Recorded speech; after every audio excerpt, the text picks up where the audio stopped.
Good evening, all participants, to our today's webinar, and very warm welcome to CA Aanchal Kapoor ji. Welcome, ma'am. Today she will be deliberating on how to handle GST scrutiny, assessment, and search and seizure cases. So, friends, for a formal intro of Aanchal ji, let me tell you, she is a very renowned expert in GST field, indirect taxation, not only GST. And she has delivered more than 200 seminars and webinars on GST to the members across India, in industry, in practice as well. She has authored various articles on GST, which has been published from time to time in various journals like AIFTP journals, Tax Management India, Tax Guru, and various other elite journals. She has also held position as Joint Secretary, All India Federation of Tax Professionals Northern Zone. She has also excelled in academic front also, and a rank holder in CA and a gold medalist in graduation. With this, welcome Aanchal ma'am, and we are very sure that our participants will learn a lot from you. Thank you so much, Asha ma'am, for the introduction. Over to you, Sumit ji, to start. Thank you, Asha, for wonderful introduction of our guest speaker, CA Aanchal Kapoor ji. And one thing I would like to say that Aanchal ji is always ready to deliver the session whenever I ask to invite her for our platform. She always said, yes, I will definitely join. Give me a suitable time. So thank you, madam, for your always welcoming gesture toward me and our platform. And Asha ji will take up all the queries from the participant because this is very important topic nowadays, where everywhere we can see the notices, survey are taking place. So we have to take care all those queries. Whosoever have, you can post in the chat box, and we can see our panelist, C. Moichur Rasya ji, Asha ji, Manish Goyal ji, who can also join us in the discussion. Now I request Aanchal ji to take up the technical session, move forward. Over to you, ma'am. Thank you so much, Sumit ji. And you say that I give time. I feel pleasure to deliberate on this platform because you gave me this platform when nobody knew me.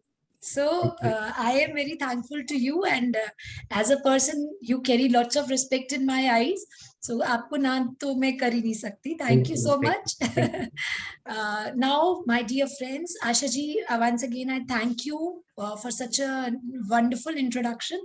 You have added certain adjectives which might not be so suitable to me, but still, thank you so much. Right. And my dear participants, a very, very good evening. After such a long time, we are meeting on through this online platform. I have opened my chat box. Let me open it. Wait. You know, keep shifting from this webinar to seminar mode. जब seminar में जाते हैं तो webinar याद आता है, जब webinar में जाते हैं तो seminar याद आता है. Right? So my dear fellow friends, I have not seen any of your messages on my screen yet. So are you all there with me? Saturday evening, I know, but just 1.5 hours we are going to be together. And as Sumit ji mentioned, yes, it is one of the very, very important topics, right? I can see now Chandan Singh ji, Sumit Nanda ji, Arush ji. Yeah, at least I will be knowing you by the names. Now, when I go for seminars and I meet all of you personally, it's great to have, right, Naveen ji? I have met Naveen ji personally too. Great. So you all are there, so happy and delighted to see you. And friends, आज answer आप लोग करेंगे, questions मैं पूछूंगी, आशा ma'am का काम मैं करूंगी और मेरा काम आप सब करेंगे, राइट? सो टॉपिक तो बहुत इंटरेस्टिंग है ना? और you know, I have change the name of the topic somewhere. जब सुमित जी ने ये नेम मुझे जब टॉपिक बोला था तो हमने टॉपिक डिसाइड किया था, but today I have given it a new name. I have called it as galloping GST. And you know why galloping GST?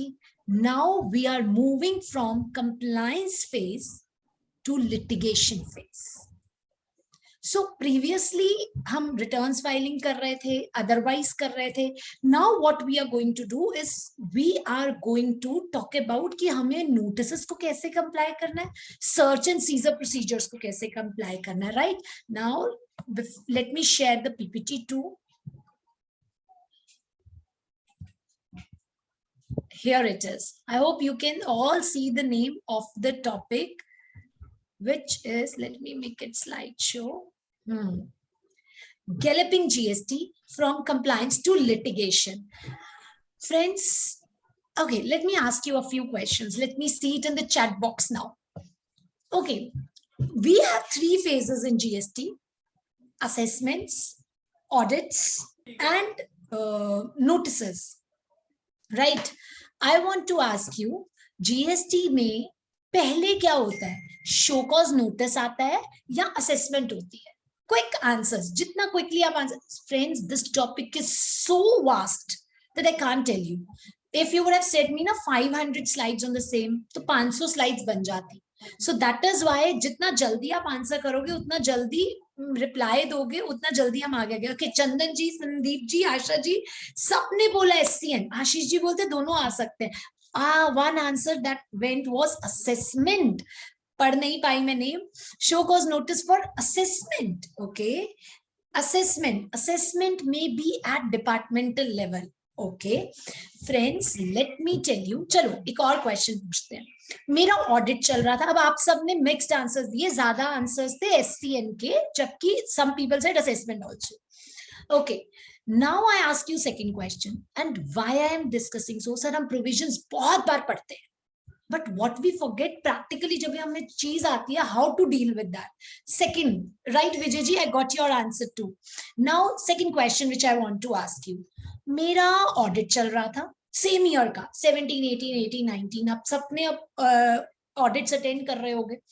17, 18, 18, 19 का audit was getting done and department issued me an assessment notice, scrutiny notice. Investigation department से मुझे summon issue हो गए. Can these all go together? Can audit be simultaneously? अच्छा, one answer yes, another answer no, third answer yes. Okay, तो चांदनी जी भी कहती है no, Vijay ji भी कहते हैं नहीं भाई, ऑडिट और ये इन्वेस्टिगेशन दोनों सेम ईयर के लिए cannot be continued. This is what the majority says. All right. Okay. Now let me. Audit कितनी देर में complete करना है? Friends, अभी हमें सबसे ज्यादा audits के notice आ रहे हैं. Scrutiny of returns, section 61 के notice आ रहे हैं. Third, search and seizure inspection और surveys हो रहे हैं. Am I right? Am I right? Yes. अब इन चीजों को हमने कैसे डील फॉर करना है, this is what we are. और उसमें भी जो इश्यूज आ रहे हैं, लाइक ऑडिट में ITC के इश्यूज इवॉल्व होके आ रहे हैं, which is the major issue that we will be covering up. Now if I ask you, what was my question. Audit आप करवाने जाते हैं और क्या एक तो सेम यू सेड आ सकता है. Now if I ask you, क्या audit person, audit department and invest, क्या वो SCN इशू कर सकता है? Can audit department issue an SCN? Yes और नो?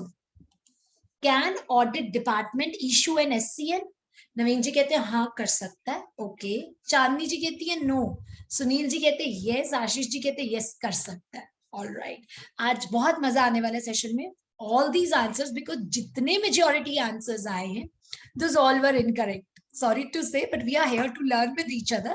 अगर मैं कहीं गलत होंगी तो आप बताएंगे, right? So answer is no, they cannot do. Now I got number of answers.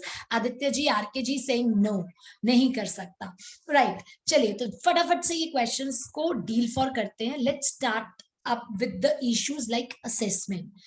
My dear friends, income tax और GST में difference है. इनकम टैक्स में असेसमेंट होती है, उसमें डिमांड निकलती है. 156 का आपको नोटिस ऑफ डिमांड आ जाता है. SCN आता है, SCN के बाद असेसमेंट होती है, असेसमेंट के बाद नोटिस ऑफ डिमांड और ऑर्डर पास होता है. GST is different. ऑडिट एक सेपरेट स्ट्रीम है, असेसमेंट एक सेपरेट स्ट्रीम है, इन्वेस्टिगेशन एक सेपरेट स्ट्रीम है, राइट? बट SCN रिकवरी है. please make it sure audit and assessment, these are the trigger points for raising of demand. यानी जब मैं SCN की बात करती हूँ, SCN इशू होता है सेक्शन 73 और 74 में. मैंने डेलिबरेटली SCN बोला था. SCN कहाँ इशू होता है? 73, 74 में. शो कॉज नोटिस वो कब आता है? असेसमेंट होती है, आप टैक्स डिपॉजिट नहीं कराते. ऑडिट होता है, आप कंप्लाई नहीं करते. उसके बाद आपको रिकवरी के प्रोसीडिंग 73, 74 में टेकअप करते हैं. असेसमेंट्स बहुत तरह की है, self assessment, reassessment, provisional assessment, but all these assessment section 59. अभी तक आप क्या कर रहे थे? जल्दी से बताइए. Section 59 self assessment, provisional assessment, scrutiny of returns. This is what department is issuing the notices. Fourth, assessment of non filers. अगर आपने रिटर्न फाइल नहीं की, अगर आप एक अनरजिस्टर्ड पर्सन है, तो भी आपकी असेसमेंट टेकअप हो सकती है. और summary assessment in special cases. All these assessments as well as audits are the trigger points for issuing of SCN. तो जब आप ऑडिट करवाने जाते हो, अच्छा एक और बात बताइए, ऑडिट का नोटिस कितनी देर का आ सकता है? क्या इकट्ठा 2 years का आ सकता है, 3 years का आ सकता है, 4 years का आ सकता है, 5 years का आ सकता है? क्विकली और नहीं, there must be separate notice for each year. Quick no, नहीं आ सकता. आरके जी कहते हैं इकट्ठा नहीं आ सकता. All right, separate notices have to be issued. Yes, it can be issued for multiple years. Sunil ji is saying so. Okay, I will answer that too. Friends, आपको इकट्ठा एक बार में शोकॉज जो ऑडिट का नोटिस है, सी वो शोकॉज नोटिस नहीं है. Show cause notice is under 73, 74. Audit के नोटिसेस आपको इकट्ठे आ सकते हैं और आ भी रहे हैं. For 17, 18, 18, 19 we are getting a proper single notice right now. How much time is required to the audit must be completed in how much time? I will give you a practical case study then. In how much time the audit should be completed? In how much time audit should be completed? Okay, admin ji कहते हैं 3 months, RK जी 6 months, 3 months plus 6 months. Okay, ये extension की बात कर रहे हैं. चांदनी जी saying 3 months plus 3 months. Okay, Jalak ji saying 3 months. Okay, now I ask you one question. I got your answer. Majority are saying 3 months, which is correct one. मुझे एक 17, 18 का assessee का नोटिस आया on December 2018. In December 2018, the audit has not yet been taken up. क्या वो notice खत्म हो गया? Is that finished? Because the 3 months period has already elapsed. Absolutely, Aditya ji. This is what my point is. 3 months from the commencement has to be seen. Absolutely, Sunil ji and Chandni ji. So let's start it with what are the things which we need to consider. Great, Naveen ji. Moving ahead. Friends, first point is assessment and audit are two separate things. Please make sure audit department is a separate department under GST. And it has no power to issue the SCN notice. वो आपका jurisdictional officer करता है. जो आपका jurisdictional officer है. Audit department का काम है, audit commissionerates का काम है to conduct the audits. Right? Assessment and audits are separate. Assessment and audits are the trigger points for issuing of notice under 73, 74. अगर कोई डिमांड निकलती है, आप उसको कंसिडर नहीं करते हैं, then you need to go for this, right? Sunil ji, everywhere otherwise the SGST department के अंदर ही ऑडिट के इंचार्ज डिफरेंट ऑफिसर्स बनाए गए होते हैं. So there is a particular notification also. Audit commissioner separate है. हाँ, वो SGST में भी है, वो CGST में भी है. Right now, moving ahead, GST audits. If I talk about GST audits, कल I was reading in some paper, हमारी लिमिट 2 करोड़ से, हमारा टर्नओवर 2 करोड़ से कम है. Still we are getting the notices. Right? Still we are getting the notices. My dear friends, there is no audit limit for, there is no threshold for audit by the GST tax authorities until or unless वो commissionerate ने अपनी कोई threshold limit set की गई हो। पहले in the audit there used to be 3 types of audit. Section 35(5) का audit by the GST tax authorities, journal audit, and the special audit. Special audit is absolutely same. Naveen ji, I will come to your query along with the case laws, so you need to wait for a while. Now, audit by the GST tax authorities, journal audit जो journal audit है, that is section 65 audit, which is now being taken up. Section 66 is a special audit which is being done like in income tax. You have 142(2)(a). Similarly, you have section 66 under GST जिसमें कि ये audit होता है, but that is in special cases which is done by the empaneled CA or CMA. Otherwise section 65 का journal audit है जो officer conduct करता है और जिसके अभी हमें नोटिसेस आ रहे हैं. So audit under GST section 65 में है. Now this audit is not there, it is only a reconciliation which is self attested. Special audit is taken in special circumstances considering the detailed investigations, and this is the main audit which we are dealing with. I am not going to talk about the definition of the audit. Simply saying, okay, somebody asked me, can department ask for a trial balance while doing the audit? Yes or no? How many of you have got the audits done from the department or are getting done from the department? How many of you?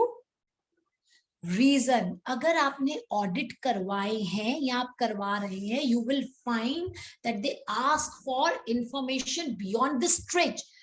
Trial balance, balance sheets, all the type of documents. Absolutely, Asha ji, trial balance can be asked for by the department and they have the power. It is given by the law itself, right? They can ask for the soft copies also, because अगर आप definition पढ़ते हो audit की, which is given in section 2 clause 13, it is the examination of the records, documents and returns. So when I talk about documents, it covers all the types of documents, whether in written or printed form or even in electronic form.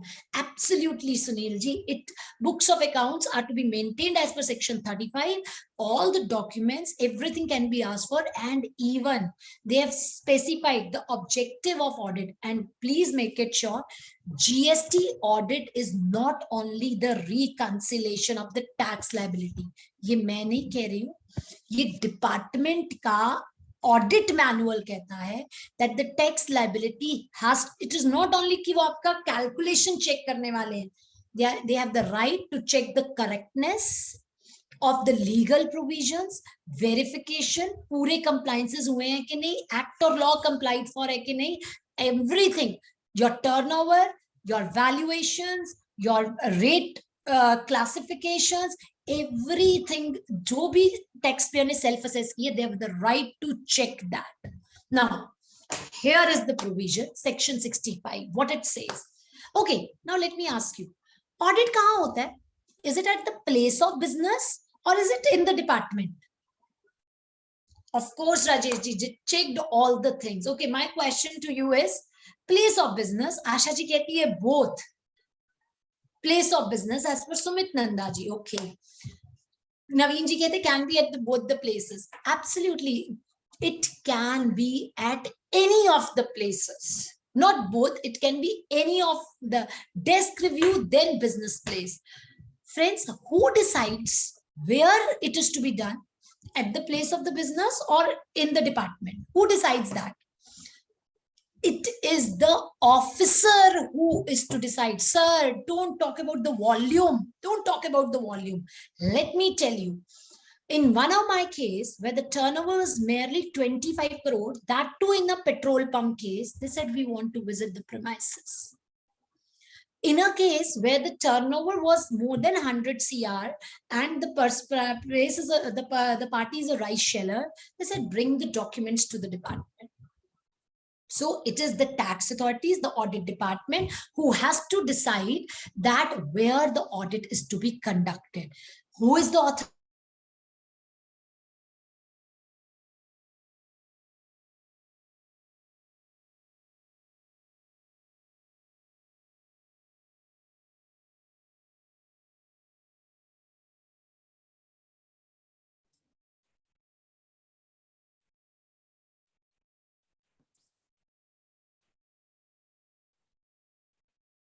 Sumit ji video pause हो गया I think.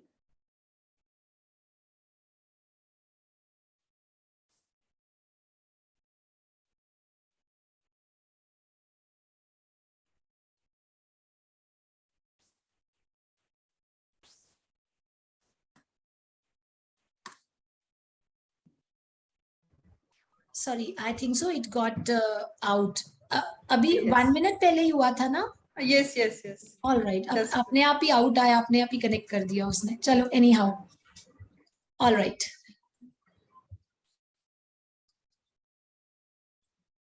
Okay. So what I was talking about, that audit can be done at the place of, I was talking about an appeal. My dear friends, you know that in the case of the appeal, I found that the officer has not issued the order. They issued DRC. DRC is only a summary. और बहुत case laws हैं जिसमें department कहता है DRC is only a summary and the officer is required to issue a proper notice as well as a proper order. Jurisdiction point. Please check who is the authorized officer, who has issued, whether he has the power. Okay, tell me, आपने जब show cause notice का reply करते हो, did you check कि जो officer notice issue कर रहा है उसकी पावर क्या है, मॉनिटरी पावर क्या है इशू करने की, whether he is your jurisdictional officer or not, दिन लगा हुआ है या नहीं लगा हुआ है. All these points are very, very important. So यहाँ पे भी commissioner is the person who is going to authorize. Commissioner or the officer authorized will be taking up a wrong no din on GST notices. Sir, let me tell you, din is mandatory for the center documents, क्योंकि जो circular आया था उसके according centre ने वो circular issue किया था. तो जितने CGST डिपार्टमेंट से नोटिसेस आ रहे हैं, that must B through and with a डिन ऑन इट. जो SGST डिपार्टमेंट से आ रहे हैं, क्योंकि स्टेट गवर्नमेंट्स ने सर्कुलर नहीं इशू किए हैं, दैट इज व्हाई वो बिना डिन के आ रहे हैं. But department not issued by state. I think so you want to say that simple state officer ने किया तो डिन नहीं लग के आ रहा है, क्योंकि SGST का सर्कुलर नहीं आया था, CGST का सर्कुलर आया था. उनके सब डॉक्यूमेंट्स के ऊपर डिन होना चाहिए, otherwise it is not a valid notice. Right? Notice can be issued by the center as well as the state. However, the jurisdiction is center. How to handle it? I will come to this, Sarika ji. You are talking about the cross empowerment. Cross empowerment का topic मैंने इसमें deal किया है. Asha ma'am, you kindly note down Sarika Jain ji का. अगर otherwise भी if we miss that, तो मैं cross empowerment एक बार ही explain कर दूंगी कि दोनों अगर issue करेंगे तो कैसा होगा. Right? Now, friends, they can take the audit of the registered person. Period, frequency. देखिए, पीरियड 2 साल का, 3 साल का. फ्रीक्वेंसी हर साल ऑडिट करना है कि 3 इयर्स बाद करना है. जो गवर्नमेंट ने मैनुअल इशू किया है उसमें उन्होंने मेंशन किया अगर आपकी रेटिंग अच्छी होती है तो आपका ऑडिट 3 इयर्स में भी वन टाइम लिया जा सकता है, provided upon the rating given to you, prescribed in the rules, multiple financial years के लिए. So one of the question was, can a notice be issued for multiple financial years? This audit notice, answer is yes. और issue भी ऐसे हो रहे हैं 17, 18, 18, 19 का इकट्ठा नोटिस इशू हो रहा है. ऑडिट बिजनेस प्रीमाइसेस पे भी किया जा सकता है, ऑडिट डिपार्टमेंट जाकर भी किया जा सकता है, बट सिर्फ 15 डेज पहले ऑडिट करने के इन्फॉर्म कर दीजिएगा कि भाई हम आने वाले हैं, ये ऑफिसर भाई साहब आने वाले हैं, इनको पूरी फैसिलिटी अवेल करा देना. Registered taxable person. Audit complete कितनी देर में होना है? With in 3 months. तो आप में से एक पर्सन ने आंसर लिखा था 3 + 6. आई थिंक सो आशा मैम ने. Audit must be completed within 3 months plus extension of 6 months. Important point जो आप में से कईयों ने मेंशन किया था, from the date of commencement. और my dear friends, commencement कब मानी जाएगी? जब आप रिकॉर्ड अवेलेबल करा दोगे या एक्चुअल. इसका मतलब जब हमें नोटिस आए ऑडिट के और हमने उनका रिवर्ट नहीं किया, अभी तक 3 मंथ्स का पीरियड स्टार्ट नहीं हुआ. When the records will be made available or the actual audit is started, whichever is later, 3 months का period will be counted from there. जैसे ही ऑडिट कंप्लीट होगा 30 डेज में ऑफिसर को कंक्लूजन की report देनी है। अब देखिए, आई told you, audit is the trigger point. Audit is the trigger point for action under section 73, 74.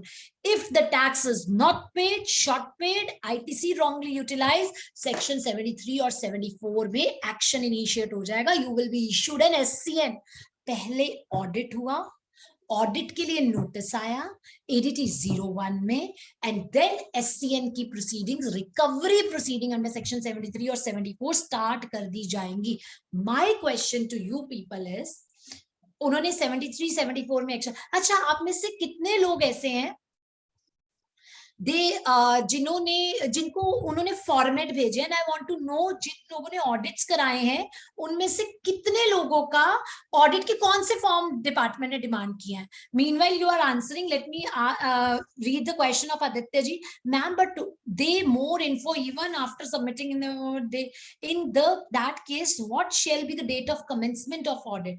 Sir, the date of commencement of audit is when you make available the complete record. और अगर आप वो आपके वहां आके करते हैं तो when they visit the place, that will be considered as, जब आप पूरे रिकॉर्ड्स उनको सबमिट कर देते हो. Commencement from when, where, when records available means, sir, let me tell you, Sunil ji, वो हमें एक लिस्ट देते हैं. अगर आपने नोटिस देखा होगा, you are suppose to provide all these documents. जब आप वो लिस्ट उनकी कंप्लीट कर देते हैं, that is considered as making available the records. अगर आप देते हो कि मैं पार्ट डॉक्यूमेंट दे रहा हूं, पार्ट में आपको बाद में दूंगा, in that case when you will provide the complete records, only then it will be considered as commencement. Right? Have a look on the next one. You people have not replied me. कौन से form आए थे? अच्छा, जिन्होंने मुझसे question पूछा था कि ऑडिट के वो हमसे लिस्ट मांग रहे हैं. हाँ आदित्य जी, कौन से फॉर्म्स में इंफॉर्मेशन डिमांड की गई थी? सर, ऑडिट के सिर्फ 5 फॉर्म्स हैं, ADT 01 से ADT 05. But Asha ma'am, when they ask you for the information ना, they ask you in GSTAM 01, GSTAM 02, GSTAM 03, 04, 05, and such a bulky information. So let me tell you, these are not, sir, ADT 01, 02, 03, 04, 05, ये forms तो हमारे GST के rules में लिखे हुए हैं. लेकिन ये जो GSTAM फॉर्म्स है, ये डिपार्टमेंट के अपने इंटरनल फॉर्म्स हैं, और ये उनको भरने जरूरी है. बट वो हमें फॉर्मेट भेजते हैं कि आप GSTAM के फॉर्मेट में इंफॉर्मेशन डाल के भेज दीजिए. With due respect to the officer concern, is there any amount cap to select the audits? Manisha ji, at the beginning I told you there is no cap legally as per the act and the rules. However, हर state ने कुछ अपने audit के जो manuals issue किए हैं, audit manuals में 2 करोड़ की लिमिट रखी गई है. जैसे महाराष्ट्र गवर्नमेंट ने 2 करोड़ की लिमिट रखी है अपने ऑडिट मैनुअल में. So it depends upon the manual if they are keeping any cap, otherwise legally there is no cap as such.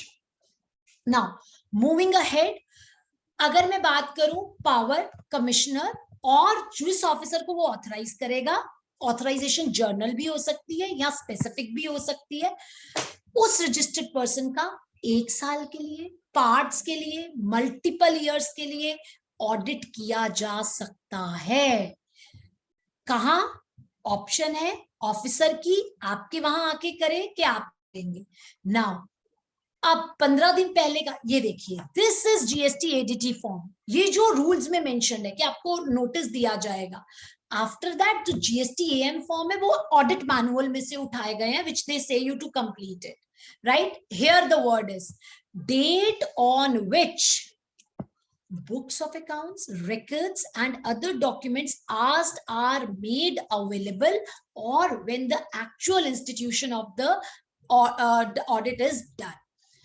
Now, if I move further, we have lots of things to do. Let me ask you a few things. This is your answer, Manisha ma'am. I have mentioned no minimum aggregate turnover prescribed for conducting the departmental audit. However, I'm again telling you, all the states have given their की, जैसे Maharashtra government ने भी दिया कि 2 crore is the limit, हम उससे नीचे के केसेस को टच नहीं कर रहे हैं, right? The important word I have highlighted here, my dear friends, and that is risk evaluation method. अभी SOP इशू हुआ था सेक्शन 65 पे in 2022 itself. उस पे उन्होंने कहा हम ऑडिट का सिलेक्शन करेंगे. Now Manisha ma'am, it is not on the basis of aggregate turnover limit, on the basis of risk evaluation. अब रिस्क कैसे इवैल्यूएट होगा? I give you few examples my dear friends. क्या exporters, they will be selected. अच्छा, कोई industry बड़ी risky है, अरे इस इंडस्ट्री में iron and steel scrap, that is a risky industry, इस वाले persons के तो सारे cases will be taken under section 65. These are the various risk evaluation. Other than that, 39 examples are there which have been given by the department in their manual. Okay, हम इन सब basis के ऊपर audit के लिए pick कर सकते हैं. Other than that, local, हर एक एरिया के जो लोकल रिस्क इवैल्यूएशन फैक्टर्स है उसके बेसिस पे भी जो केसेस है वो सिलेक्ट होंगे. फ्रेंड्स, जोनल यूनिट्स में डायरेक्टर जनरल ऑफ ऑडिट एक separate DGA, this is DGA, director general of audit, जो होगा वो सारी ऑडिट प्रोसेस को मॉनिटर करेगा जो GST ऑडिट कमिश्नरेट्स इंश्योर करते हैं. और रजिस्टर्ड पर्सन ऑडिट कमिश्नरेट जो रिस्क प्रोफाइल के बेसिस पे, रिस्क इवैल्यूएशन के बेसिस पे सिलेक्ट किए जाते हैं. Risk assessment function will be jointly handled by DGA with the DG. अच्छा, DG आर्म, आप लोगों ने बहुत वर्ड सुना होगा, DG arm, director general of analytics and risk management. आपको पता है जितने केसेस सिलेक्ट हो रहे हैं ये भी कहां से हो रहे हैं? DG आर्म से डेटा सिलेक्ट होता है. इंडस्ट्री से ज्यादा डिपार्टमेंट टेक्नोलॉजिकली आगे मूव कर रहा है. Maybe in some cases results थोड़े एब्सर्ड हो, जहां आर्टिफिशियल इंटेलिजेंस, डेटा माइनिंग, इन सब का यूज हो रहा है, बट DGA आर्म से डेटा एक्सट्रैक्ट हो रहा है, एडवेट से डेटा एक्सट्रैक्ट हो रहा है. उसी के बेसिस पे, रिस्क इवैल्यूएशन के बेसिस पे ऑडिट्स जो हैं that are being selected. Right now, if I talk about the local risk, I already told you, local risk factors के basis पे भी अब कितने, जिन लोगों का 3B मैच नहीं करता 2A से ITC, 3B GSTR1 में huge gaps हैं, that can be taken up. Ratios are very important. Aggregate turnover basis, net profit is to aggregate turnover, exempt supplies versus the exempt inputs versus the exempt output, exempt ratio versus taxable supplies, exempt supplies as to total supply. A number of ratios can be taken up by department. Have a look on few local risk factors जो कि illustration में I am discussing with you. Here it is. Let me come to that. Here it is. 39 examples. Size of the taxpayer, turnover is to net profit, expenses का ratio as to turnover, turnover as to total assets, percentage of net profit. आप average activity, how will they get your average activity? E-way bill. आप e-way bill तो इतने के generate कर रहे हो, आपकी परचेज और सेल मैच नहीं कर रही है. द इंडस्ट्री जहां पे tax payers are not consistent, industry wise selection हो सकती है जिसकी मल्टीपल ब्रांचेस हैं, मल्टीपल रेंज ऑफ गुड्स हैं, जो GST रिटर्न्स की फाइलिंग नहीं कर रहा, एग्जेम्प्ट सप्लाई के बेसिस पे, एक्सपोर्ट्स के बेसिस पे, 3B is not matching, TDS reflect हो रहा है बट द सेल जो कि पर्सन रिपोर्ट कर रहा है 3B में और जो TDS की टर्नओवर है दैट इज नॉट मैचिंग. इन सब के बेसिस, और आपको पता है जो आपका माल पकड़ा जाता है ना, जो सेक्शन 130 में आपको पेनल्टी लगाई जाती है, हम सोचते हैं 130 का ऑर्डर हुआ, ओके हमने पेमेंट कर दी, सर उनकी एक सेपरेट रिपोर्ट बनकर जाती है 130 सेक्शन की. ये पार्टीज हैं जिनका 130 हुआ है. सो taxpayers, agar you have been already been investigated for some sort of evasions or something, in that case also, if you are aapke against pehle notices issue hai, all these can be the basis for the issuing of audit notices. Now let me come back. Audit manual ke according 3 types of entities they are going to divide. हम भी तो करते हैं ना ABC analysis, कौन A category है, कौन सी B category है. सो लाइकवाइज डिपार्टमेंट ने भी कहा large, medium and small enterprises में हम डिवाइड करेंगे, जो कि उनकी आउटवर्ड सप्लाई के बेसिस पर होगा, including the exports and the exempt supplies.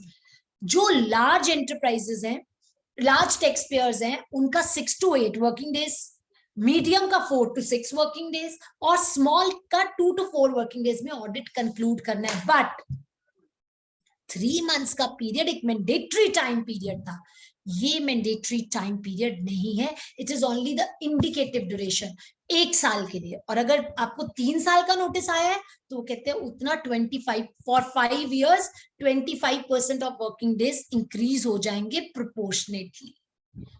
16, 12 और 8 for medium. This is only N indicative time period internally. Right, कितने सुपरिटेंडेंट लगेंगे, लोकल रिस्क एरिया फैक्टर्स पे भी बेस्ड होगा. All these will be the things that will be considered for the purpose of audits. And friends, let me tell you, I have given also most probably here or at the end you will see, I will show you.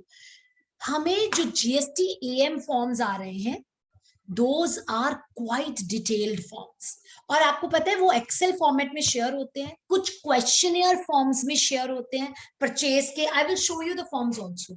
हमें वो forms GST AM भर के हम officer concern को देते हैं, जिसमें tax payer की सारी इंफॉर्मेशन होती है. If it will be available, let me show that to you right now. Let me check each and every details of the taxpayer and kuch to questionnaire form mein bhi hote. It's not opening up. Chale, I will show you at the end. Right now,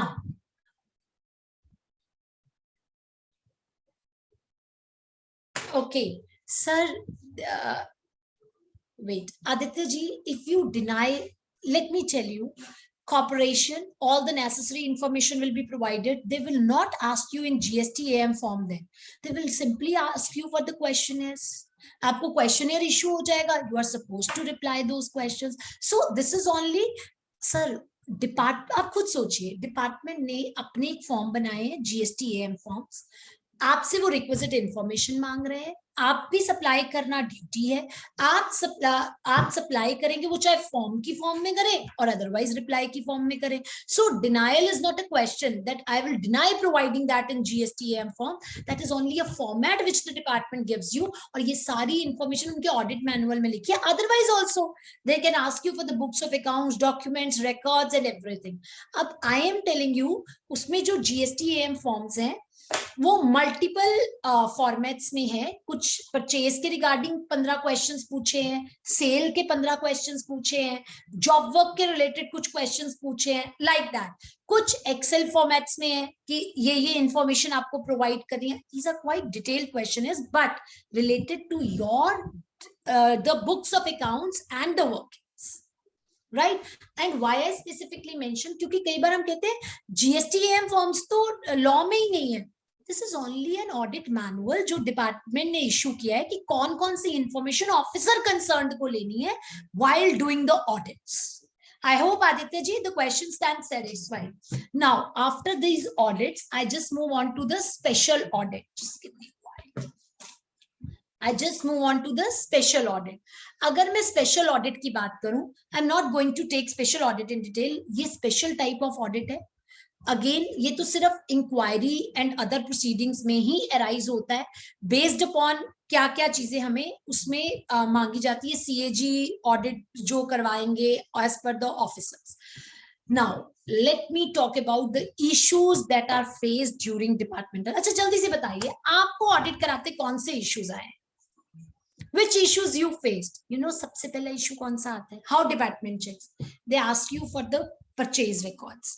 आपके bills check करते हैं। ITC 04, okay Rajesh ji, उसमें तो कुछ extension भी मिली है और कुछ टाइम पीरियड्स भी। ITC register, absolutely ITC, e-way bill, GSTR 1 and 3 भी mismatch, that too you can explain. ITC mismatch, I know Naveen ji, ITC is the main issue that arises of officers को समझाना, right? I can understand that. Anyhow, now let's not talk about it. Now friends, सबसे major issue आता है हमें ITC का, और ITC में भी 3 issues आते हैं, and you will write yes if you agree to the same. हाँ, पहला section 16(2)(c), सामने वाले ने पेमेंट नहीं की, अब क्या करें? वो क्या करते हैं सर, वो जब आपकी परचेज बिल्स चेक करते हैं ना, वो उसमें भी चेक करते हैं इसमें से कौन सी फर्म बोगस हो गई है। when I got the audit done, जब वो परचेजेस चेक करते हैं, अच्छा आपने इन 25 पार्टी से परचेजेस किए, these have been your supplier, ये 25 में से कितनी पार्टीज ऐसी हैं जिनके नंबर हम कैंसल कर चुके हैं, यानी जिन्होंने टैक्स डिपॉजिट नहीं कराया, 16(2)(c). सेकेंड, सेक्शन 16(4), आपने इनपुट टैक्स क्रेडिट लिया आफ्टर द टाइम पीरियड के बाद, देन आपके 2A और 2B में क्रेडिट रिफ्लेक्ट नहीं हो रहा। Am I right? For audit sir 3B और 1 का mismatch, you can explain the differences. एक इशू इंटरेस्ट, और next issue is penalty. Reverse charge pay tax, Sumit ji reverse charge pay tax अगर बनता है तो you are suppose to pay it. अच्छा, अब सुमित जी ने रिवर्स चार्ज का क्वेश्चन रेज किया है। Friends, as per the government press release dated 3rd July 2019, a clear cut point has been mentioned, reverse charge जिस साल में पे करेंगे उस साल का आउटपुट बनेगा, उसी साल में आप उसका इनपुट क्लेम कर सकते हैं।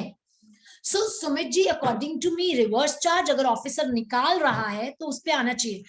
Sunil ji, RCM on ocean freight is a pending dispute with the various courts including the apex court, although Mohit Minerals from the High Court has come favorable, but the matter is pending with the Supreme Court for the pronouncement. So अगर आप RCM on ocean freight department अभी आप उसको पे करते हो तो आप उसको एज एन इनपुट भी ले सकते हो। ओके, चलिए, वैसे तो RCM टॉपिक नहीं था, लेकिन एक क्वेश्चन आया है मिस्टर और मिस लिनोवो से। Let me discuss that with you. RCM क्या नील रेटेड गुड्स की ट्रांसपोर्टेशन पे पे होता है? मिस्टर और मिस लिनोवो, नाम नहीं लिखा तो ऐसे ही बुलाना पड़ेगा। हाँ, दीपक जी आ गया नाम, right. So Deepak ji let me tell you, Jimmy ji आपके क्वेश्चन पे भी आती हूँ, वेट। जो ट्रांसपोर्टेशन है वो एक सर्विस है, गुड्स नील रेटेड है, वो गुड्स हैं। ट्रांसपोर्टेशन नील रेटेड की हो रही है या टैक्सेबल प्रोडक्ट की हो रही है, उससे उस सर्विस पे कोई इंपैक्ट नहीं पड़ता। दीपक जी, आपको क्या करना है, ट्रांसपोर्टेशन एग्जेम्प्ट है या नहीं है, उसके लिए आपको नोटिफिकेशन नंबर 12/2017 उठानी है, उसके सीरियल नंबर 21 पे जाना है, 21 AB है, उसमें आप देखिए अगर वहां क्या लिखा है, transportation of agricultural produce is exempt, then it will be exempt. Fruits and vegetables is exempt, then it is exempt. ऐसा नहीं है कि अगर मैं नील रेटेड गुड्स ट्रांसपोर्ट कर रही हूं तो मेरी ट्रांसपोर्टेशन एग्जाम, नो। अब I give you an example Deepak ji, मेरा ट्रांसपोर्टर राइस ट्रांसपोर्ट करता है, राइस पे टैक्स 0 है, अगर वो ब्रांडेड नहीं है तो 0 टैक्स है, राइट, लेकिन राइस की ट्रांसपोर्टेशन टैक्सेबल है। Are you getting? RCM will be, so अगर ट्रांसपोर्टेशन नील की हो रही है या टैक्सेबल की हो रही है, that does not matter. Transportation specifically exemption entry 21 दी हुई है 12/2017 में, तो ही एग्जेम्प्ट होगी। नाउ RCM लगेगा कि नहीं? मिस्टर और miss HP has asked the question, RCM लगेगा कि नहीं? सर, अगर ट्रांसपोर्टर अपने बिल में टैक्स नहीं लगा के दे रहा नहीं लगा के दे रहा तो आपको आरसीएम पे करना है, और अगर वो 12% लगा के दे रहा है तो आपको आरसीएम पे नहीं करना है, राइट? सो अगर आपको ये क्वेरीज आ रही हैं, so this is the answer to that.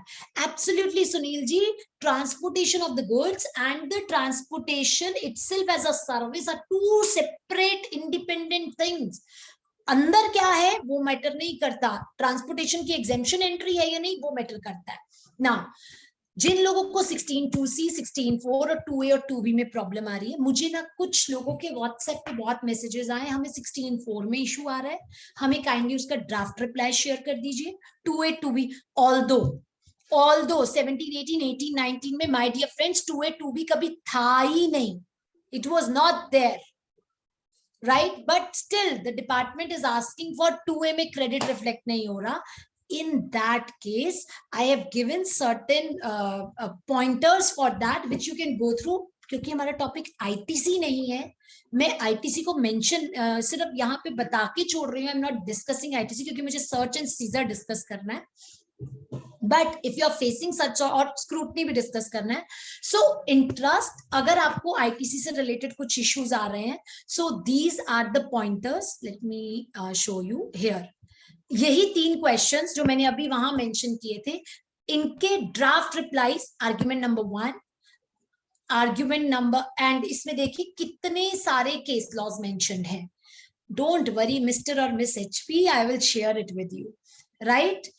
Of course Sunil ji, यहाँ पे भारती एयरटेल का जजमेंट भी मैंने स्पेसिफाई किया हुआ है while replying to those questioners. Here is your Bharti Airtel also, ये रहा आपका भारती एयरटेल, राइट? सो अगर ऐसे कोई भी इश्यूज आपको आते हैं, so you can go through all these points, जिसमें 16 सबसेक्शन 4 क्या भी reply 16(4) validity of time limits को लेकर भी I have explained the points, right? Now let me come back. एक इशू आता है इंटरेस्ट का. अब I tell you what is the interest issue. Department कहता है, लेट मी कम बैक. अच्छा चलिए छोड़िए. डिपार्टमेंट कहता है आप आज टैक्स पे कर रहे हो, यू आर सपोज टू पे the interest. Office of the person party says मेरा तो आईटीसी नीचे पड़ा. अच्छा एक बात बताइए, ऑडिट में डिस्क्रिपेंसी निकली, राइट? उन्होंने कहा आपका 10 लाख रुपया पे करना बनता है. Can you use the ITC for the payment of the same? Yes और नो? बड़ी देर से you people have not replied me. Just tell me. Okay, HP कहते yes. HP ji I could not get your name. Ankur ji कहते yes. Everybody से yes. Yes आप कर सकते हो. अब आपने कहा मैंने तो आईटीसी से पे कर दिया. Now my next question is what about interest? आपको तो आईटीसी नीचे पड़ा था, क्या सेक्शन 50 का इंटरेस्ट लगेगा? सुनील जी कहते हैं एप्लीकेबल. अच्छा नेक्स्ट, एनीबडी एल्स? आपने आईटीसी से पे किया, इंटरेस्ट लगेगा? Absolutely correct Sunil ji. आशा जी, झलक जी वेट, आरुष जी वेट. Department says ITC. हाँ आईटीसी पराग जी उस टाइम पे भी था, आज भी है. लगेगा, डिपार्टमेंट लगा भी रहा है. क्यों लगा रहा है? Please read section 50 proviso carefully. Section 50 का प्रोवाइजो केयरफुली पढ़िए. वो कहता है अगर आपकी रिटर्न डिले होती है, जुलाई की रिटर्न आप नवंबर में भरते हो, said return, absolutely correct Asha ji, then if the return is delayed you are being given the benefit of the proviso under section 50. लेकिन आप क्या कर रहे हो? जुलाई की रिटर्न भर दी थी, टैक्स आज DRC 03 से भर रहे हो, रिटर्न डिलेड नहीं है. सेक्शन 50 प्रोवाइजो का बेनिफिट डायरेक्टली अवेलेबल नहीं है. But let me tell you Asha ji and others, absurd है. अगर डिपार्टमेंट तुम्हारे पास आईटीसी ऑलरेडी पड़ा था, डिपार्टमेंट मानता है आपने सेट ऑफ नहीं किया है, तो मैं आपको इंटरेस्ट का बेनिफिट नहीं दूंगा. And GST is a weird world. अगर आप फाइट नहीं करेंगे तो आपको बेनिफिट्स नहीं मिलेंगे. अभी किसी ने लिखा था समझाना बड़ा मुश्किल है. Although all officers are not alike, but if you face any sort of troubles, आपको उसके लिए लड़ना पड़ेगा. जीएसटी में कहीं ना कहीं प्रो रेवेन्यू अप्रोच है डिपार्टमेंट की, and you need to fight for this thing, right? So section 50 का प्रोवाइजो इंटरेस्ट डायरेक्टली अवेलेबल नहीं है. As per the proviso you have to fight for the same, right? Now if I come to made during and declared, supplies made for interest on net, 2 conditions satisfied. Absolutely correct, Sunil ji. This is what my point was. Both the conditions need to be satisfied. Absence of anyone or both the conditions shall attract interest on gross liability. Absolutely correct. Now, what about the penalty? What about the penalty? Officer कहता है मैं तो penalty लूंगा. Friends, for your and for the benefit of all, section 73 subsection 5 की वजह से waiver form government के पास available है. जीएसटी एएम का एक फॉर्मेट है. ऑफिसर कंसर्न्ड अगर आपको 15% पेनल्टी लगाना चाहता है तो आप उनको बोलिए मैंने 122 में सर पेनल्टी वो लगाते हैं सेक्शन 73 में. 122 तो बात की बात है. 73 और 74 में 15% पेनल्टी डिमांड करते हैं before issuing of show cause notice. Under section 74, 15%.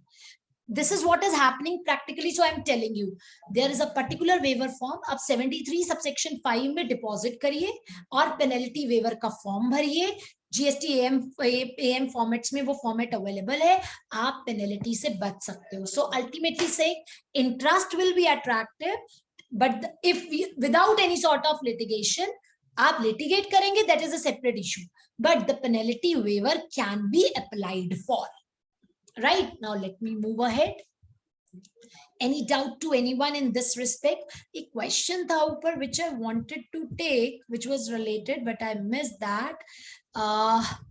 ITC available, this too I have done. Chaliye, anyhow, I just move forward. One jurisdiction related question was pending. Ma'am, wo to I will take Okay. at the end. I will take cross empowerment ka I will take. Okay. Right. Now, friends, if I move ahead, ये सारा आपका ITC के provisions हैं. Now, okay. Even जब हम ITC deal कर रहे थे तो मैंने यहाँ पे कुछ पॉइंटर्स जो recent budgetary amendment आई. अच्छा चलिए बताइए, बजट implement हो गया है? Has the budget been implemented? Yes or no? जल्दी जल्दी से लिख दो भाई. बजट पास हो गया है? No. Yes sir, budget pass हो गया है लेकिन जीएसटी के सिर्फ कुछ provisions. Yes Jimmy ji, your question I missed. Got that. Reversal of ITC payment not made in 180 days. I discuss that. Budget pass हो गया है लेकिन जीएसटी के सिर्फ कुछ प्रोविजन जैसे कि सेक्शन 50 में जो चेंज आया है, सिर्फ कुछ प्रोविजन जो रेट्रोस्पेक्टिवली थे लाइक सेक्शन 50 एंड साइट के जो प्रोविजन थे ओनली वही इंप्लीमेंट हुए हैं. बाकी सारे प्रोविजन इन्फोर्स नहीं हुए. और अगर मैं आईटीसी की बात करूं तो उसके प्रोविजन अभी पूरे इन्फोर्स नहीं हुए. But the day that will be implemented you will find that ITC लेना कितना मुश्किल हो गया है. सोर्स का भी सोर्स मांग रहे हैं वो आईटीसी देने के लिए. Example, if I enter into transaction with Sunil ji तो पहले तो ये चेक करते थे हम कि सुनील जी ने टैक्स जमा कराया है आंचल का कि नहीं. Now the department will even check कि जो सुनील जी ने आंचल का टैक्स जमा कराया है, जो आंचल के 2A 2B में आ भी रहा है, वो कहीं सुनील जी ने गलत आईटीसी तो नहीं लिया. इवन सुनील जी के आईटीसी पे भी जाया जाएगा in order to allow Anchal the input tax. I hope you are getting. So जिस दिन ये प्रोविजन इंप्लीमेंट हो गए, दैट इज व्हाई जब ये बजट आया था there was hue and cry कि how you can we can check the source of the source. सब कुछ ऑटोमेटेड होगा. Right now moving ahead, input tax. Okay friends, 2 points और बता दूं. एक तो पहले मैं जीएसटी इनका जिमी जी का एक पॉइंट ब्रेकअप कर लूं, 180 डेज, क्योंकि ये सबकी कॉमन प्रॉब्लम है. फ्रेंड्स 180 डेज का एस्केप रूट है. Please give the legal reply.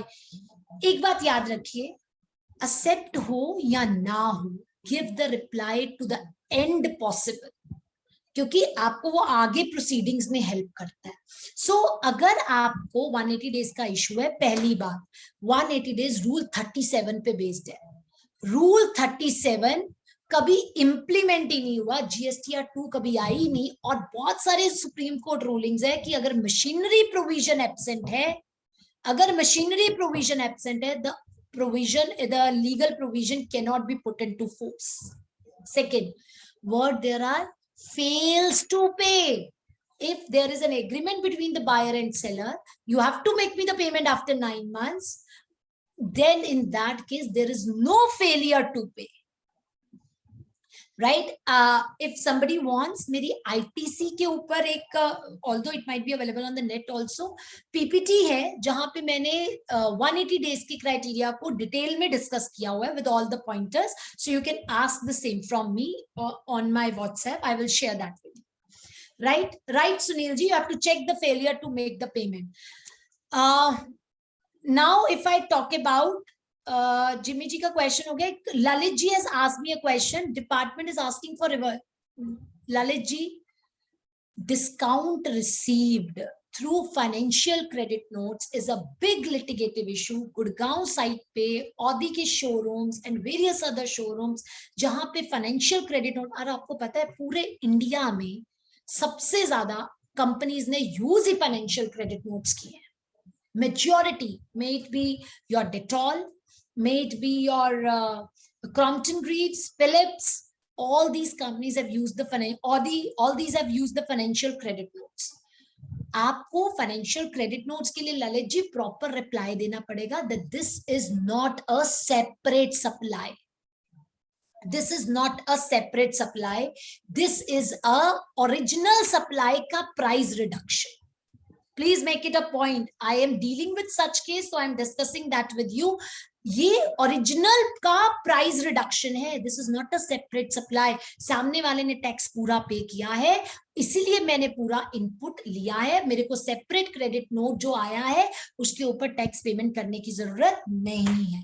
This is not a separate supply is the base answer for this. Jimmy ji, फिर तो मैं कहूंगी आप बच गए. क्यों बच गए? क्योंकि आपसे उसको 250 डेज का इंटरेस्ट लेना चाहिए था एज पर द प्रोविजन. अगर मैं इसको ट्रू सेंस में इंप्लीमेंट करूं, 180 डेज से पेमेंट एक्सीड करती हो तो पूरा शुरू से इंटरेस्ट लगता है. But if you are being liable for 70 days, you need to fight for the same. You must give a legal reply to the same. Rule 37 कभी आया नहीं, फेलियर टू पेमेंट कभी हुआ नहीं. So as a result 180 days का provision नहीं लगता है. फ्रेंड्स, डिपार्टमेंट इस नोटिसेस, अगर मैं नोटिसेस की बात करूं, इस टाइम पे नोटिसेस आ रहे हैं सस्पेंशन के. सस्पेंशन के नोटिसेस लीगल नोटिसेस है, क्योंकि रूल 21A में 2021 से चेंज हो चुका है. एंड 2021 सेज अगर आपकी आउटवर्ड सप्लाई और GSTR1 मैच नहीं करती, इनवर्ड सप्लाई और 2A मैच नहीं करता, department has the power to suspend your number. Suspension पहले होगा, इंटीमेशन बाद में आएगी. So they have the right to suspend the notice, then the notice, suspend the number, then the notice will be issued. आप इस notice का reply देंगे, फिर ऑफिसर कंसर्न्ड इफ सेटिस्फाइड तो आपका नंबर खोल देगा. बट कैंसलेशन में ऐसा नहीं है. कैंसलेशन आपको, अच्छा आपको पता है नंबर कैंसिल क्यों हो सकता है? If your GSTR1 and 3B में बहुत ज्यादा मिसमैच है. अब गवर्नमेंट ने इसके ऊपर, Sunil ji, this is an absurd provision, I know that, but this is not absence of principle natural justice, क्योंकि सस्पेंशन करने के बाद वो आपको नोटिस देते हैं. Although let me tell you, operational difficulty बहुत ज्यादा है. अगर मैं आपको बताऊं, ऑनलाइन स्टोर है, उसका नंबर सस्पेंड हो गया, they can not issue the taxable invoices. So yes, in that case the rule 21A needs to be challenged, क्योंकि वो पहले सस्पेंड करते हैं, फिर आपको टाइम पीरियड देते हैं. अगर वो सेटिस्फाई हो तो वो सस्पेंशन ओपन कर देते हैं. But there is a loss in between the period जितनी देर नंबर सस्पेंड रहता है. कैंसिलेशन में वो पहले आपको नोटिस ही देते हैं, GSTR1 और 3B में. अब नाउ इसके ऊपर गवर्नमेंट ने एक इंटरनल नोटिफिकेशन इश्यू की कि डिपार्टमेंट GSTR1 और 3B में अगर ज्यादा गैप होगा, only then please issue. There can be genuine reasons also of differentiation between 1 and 3B, clerical errors, previous period adjustments. So department needs to consider those. Only then the number should be suspended or cancelled. The notification is dated 7th of January 2022. जो particularly government ने issue की है कि you must consider these factors before going for the suspension or cancellation of the registration for mismatch between GSTR 1 and GSTR 3B. Now, coming back, अगर आप rule 86B नहीं लगाते हो और नोटिस आने शुरू हो गए हैं तो आपका नंबर कैंसिल कर दिया जा सकता है। और आप में से कितने लोग ऐसे हैं जो 86B फॉलो करते हैं? अच्छा, आपके ऑफिस में कितनी फाइल्स पे 86B लगता है? यू कैन नॉट से इट विद द सर्टेनिटी। हर महीने का टर्नओवर चेक होता है 86B में। जिस महीने 50 लाख को एक्सीड करता है उस महीने आपके ऊपर 86B लगता है। 1% कैश में पे होना चाहिए। For your ease, I have given here the entire graphical presentation of the legal provision as well as the number of case studies or all the possible cases on 86B. Right, HPG? 86B. So, अगर आपको 86B पे कुछ भी issue है तो these are the points, because if you are not और sir जिस दिन बजट के प्रोविजन इंप्लीमेंट हुए ना उसमें तो सेक्शन 16 में डाल दिया सेक्शन 38 पूरा नहीं करोगे तो आईटीसी नहीं मिलेगा। और सेक्शन 38 में लिखा हुआ है कि अगर आपने 86B नहीं लगाया तो आपका सेक्शन 38 कंप्लाइड नहीं माना जाएगा। सो जैसे ही बजट इंप्लीमेंट होगा और आप 86B फॉलो नहीं करते हैं तो main substantive provision of section 16 non complied रह जाएगा। राइट नाउ, फेक इनवॉइसिंग के जो नोटिसेस आ रहे हैं अभी I had a look on my phone और the people have even messaged कि 180 days वाले का रिप्लाई हमें भेज देना। भेज दूंगी ऋषभ जी, डोंट वरी। चलिए now if I move forward friends, fake invoicing के बहुत सारे, अच्छा फेक इनवॉइसिंग के केसेस में क्या इशू हो रहा है? नोटिसेस और summons. Sir most of the cases में समन्स आ रहे हैं। एब्सोल्युटली। नाउ मिस्टर और miss HP, I want to know your name because you are conversing so well, but हर बार HP बोलना पड़ता है। Now in this case if I talk about the summons, friends, जब भी summon आता है प्लीज चेक। देखिए there is a notification जिसमें ओके जिगमीत जी ऑल ओवर इंडिया पावर दी गई है, although that notification is challenged for the investigation intelligence wing कि उनके पास ऑल इंडिया jurisdiction है, वो समन इशू कर सकते हैं। समन इशू जब होता है please make it sure someone does not mean the person is a culprit. Section 70 says it can be issued to any person, even the tax professional, even the person who is filing your returns, even the officer, even the employees, जिससे कि department कोई भी information चाहता है, to that person the summon can be issued. Summon never means you are a culprit. Right now let's have a look. I am entering into the search and seizure core provisions, so another 25 minutes of your patience. Right now let's have a look. Friends, supplier होता है, receiver होता है, और अब इन्होंने mediator और kingpin को भी कवर किया है। पेनल्टी भी लगती है, प्रोसिक्यूशन भी होता है, और बैंक अकाउंट का अटैचमेंट भी होता है 122, 132, सेक्शन 83 दोनों के लिए, और किंगपिन के लिए भी सेम प्रोविजन। पेनल्टी उसको 122(1)(a) में लगेगी, स्पेशली इंट्रोड्यूस होगी। बट किंगपिन और मीडिएटर, सर आज ही I was reading that a particular person has been arrested, so and so has been arrested. Who is a mediator और किंगपिन? जिसने की ट्रांजैक्शंस का बेनिफिट रिटेन किया हो और जिसके कहने पर वो ट्रांजैक्शन की गई हो। कौन सी ट्रांजैक्शन? 4 तरह की। इनवॉइस है, सप्लाई नहीं है, इनवॉइस ही नहीं है। एग्जाम्पल, चलिए आप आंसर करेंगे केस स्टडी को। मिस्टर एस ने गुड सप्लाई किए, मिस्टर एस ने गुड सप्लाई किए मिस्टर आर को, मिस्टर पी को, बट मिस्टर पी बोलते हैं मिस्टर एस मुझे तो इनवॉइस नहीं चाहिए, मैं तो घर बना रहा हूं, मुझे कौन सा इनपुट टैक्स क्रेडिट मिला, मुझे बिना टैक्स के दे दीजिए। इन्होंने इसे गुड्स दिए बट बिल नहीं दिया। अब मिस्टर एस के पास माल तो चला गया, बिल दिया नहीं। मिस्टर आई आते हैं जिनका मेन पर्पस है आईटीसी लेना, बोलते हैं सर गुड्स नहीं चाहिए, सिर्फ और सिर्फ बिल दे दीजिए। मिस्टर एस ने मिस्टर पी को गुड्स दिए और मिस्टर आई को बिल दे दिया। कितने डिफॉल्ट्स किए मिस्टर एस ने? How many defaults have been committed by mister S? 2। Absolutely Asha ji and Jagmeet ji, 2 defaults किए, 2 पेनल्टीज लगेंगी मिस्टर एस। पहला इनवॉइस दिया सप्लाई ने, दूसरा इनवॉइस नहीं है, गुड्स और सर्विसेज है। 2। Now if I talk about, अब ऊपर वाली ट्रांजैक्शन ले लेते हैं। Oh it's not getting erased anyhow. Supplier ने रिसीवर, सप्लायर रिसीवर, ओके अगर मैं बोलूं 100 करोड़ की या 100 करोड़ की ट्रांजैक्शन थी, 18% पे गुड्स टैक्सेबल थे और it was a fake invoice transaction, कितनी पेनल्टीज लगेंगी और कितना टैक्स लगेगा? How many penalties and how many tax, how much of tax? Friends 3 penalties लगेंगी, 3। क्यों? सप्लायर तुमने डिफॉल्ट किया, 18% तुम्हें। रिसीवर तुमने डिफॉल्ट किया, 18% तुम्हें। मीडिएटर और किंगपिन तुमने किया, यानी अगर डिपार्टमेंट 100 करोड़ की ट्रांजैक्शन पकड़ता है जिसका 18% का रेट है, सप्लायर से अलग पेनल्टी लेगा, मीडिएटर से अलग पेनल्टी लेगा, रिसीवर से अलग पेनल्टी लेगा, क्योंकि सबने डिफॉल्ट की।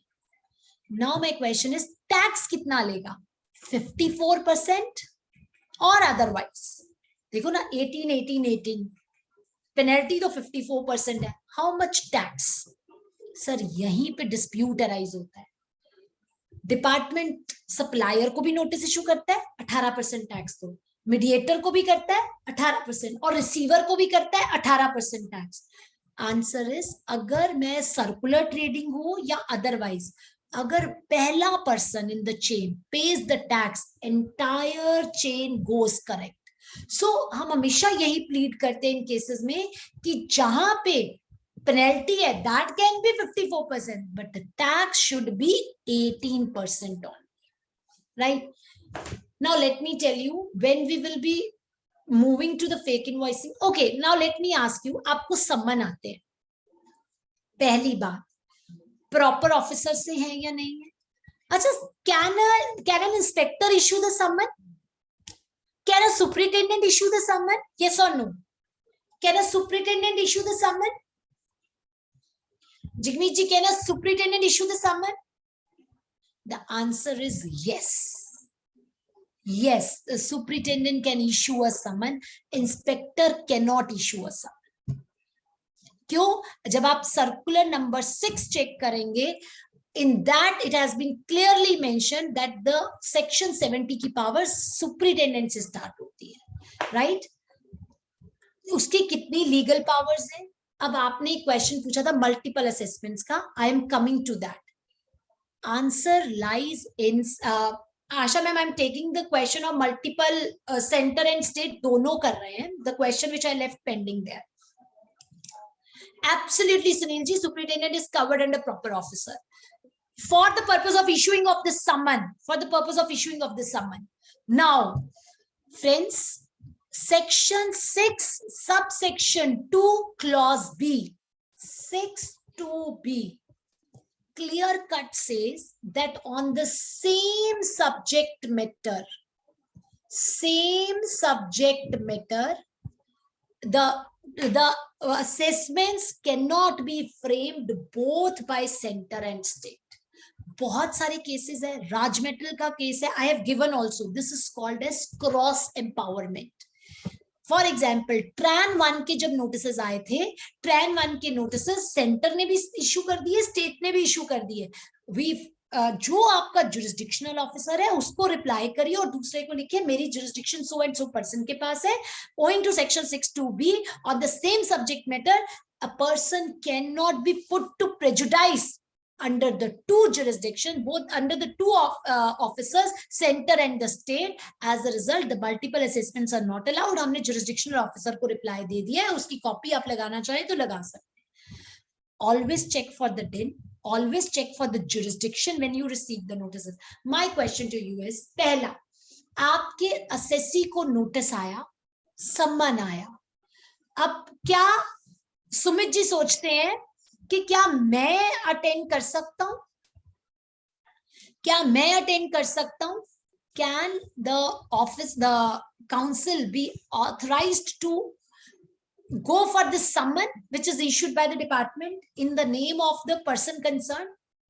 The answer to it is no. अगर आपके क्लाइंट को समन आता है तो आपका समन एड्रेस होना चाहिए, उसी पर्सन को अपेयर होना चाहिए. However, रीसेंट जजमेंट में मैंने सारे जजमेंट्स के नाम डाले हैं. कहीं पर जहां कॉशन, जहां अनड्यू इन्फ्लुएंस के केसेस आए हैं, द ऑथराइज्ड रिप्रेजेंटेटिव को पावर दी गई कि आप स्टेटमेंट के टाइम पर आप वहां प्रेजेंट हो सकते हैं, just the hearing distance, visual कर सकते हो, आप इंटरफेरेंस नहीं कर सकते. सुनील जी, ऑथराइज्ड रिप्रेजेंटेशन का प्रेजेंस एक राइट नहीं है. It is a concession which the court may और may not allow, may or may not allow, otherwise it is not a right of the person concerned. और advisable भी यही होता है कि अगर सम्मन इशू हुए हैं तो अपनी पार्टी को भेजिए कि वो सम्मन पे जाए और उसको अटेंड करे.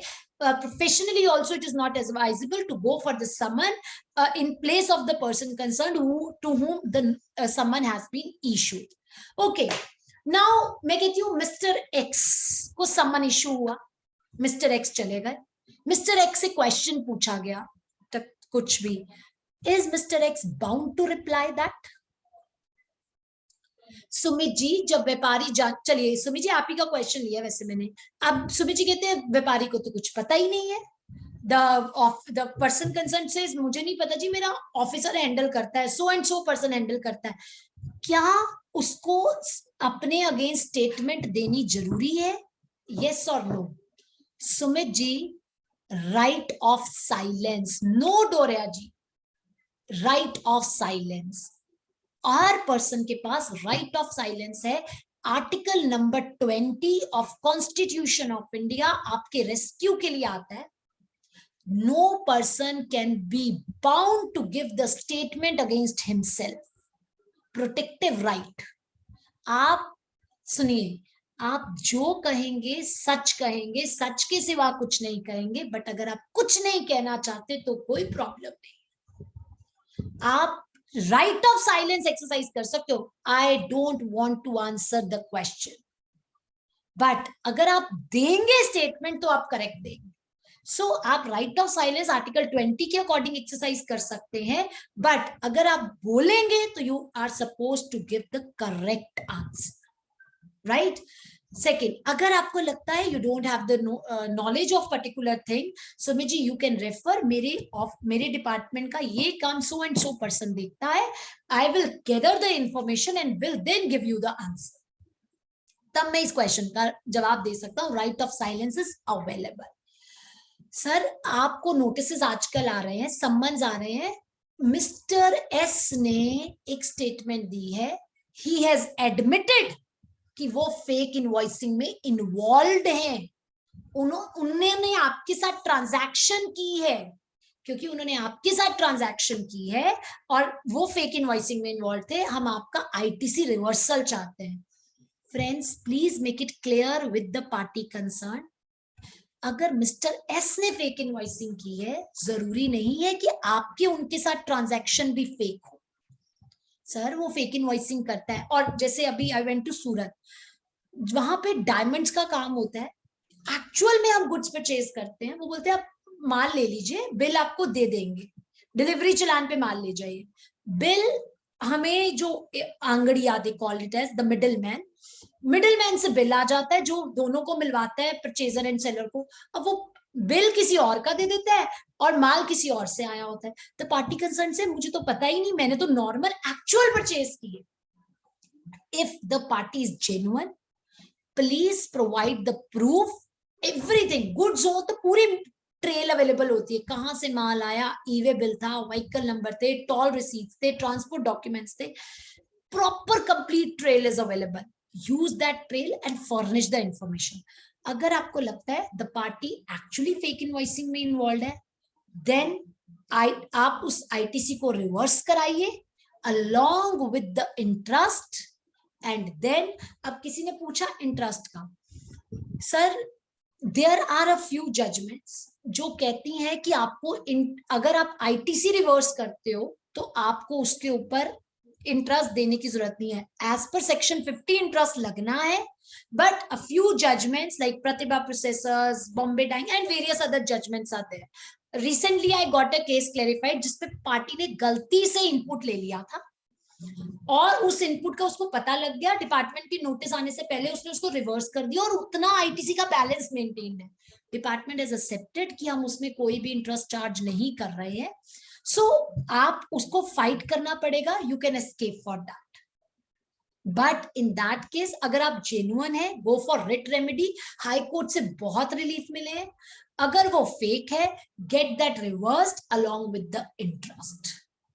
राइट नाउ सर, अगर सामने वाले पर्सन ने स्टेटमेंट दी है, आपको पूरा राइट है कि आप उस स्टेटमेंट की कॉपी डिमांड करें, आप उस पर्सन का क्रॉस एग्जामिनेशन डिमांड करें अगर in any case you found it wrong. Now sir, ये वो सारे केस लॉज हैं। साइमल्टेनियस इन्वेस्टिगेशन जो क्रॉस एम्पावरमेंट मैडम ने पूछा था, Balaji rice mill, Krishna Shivram Hegde, Raj metal, Anurag Suri, इन सब में उन्होंने कहा है कि आप एक person can not be to prejudice under two jurisdiction, two officers.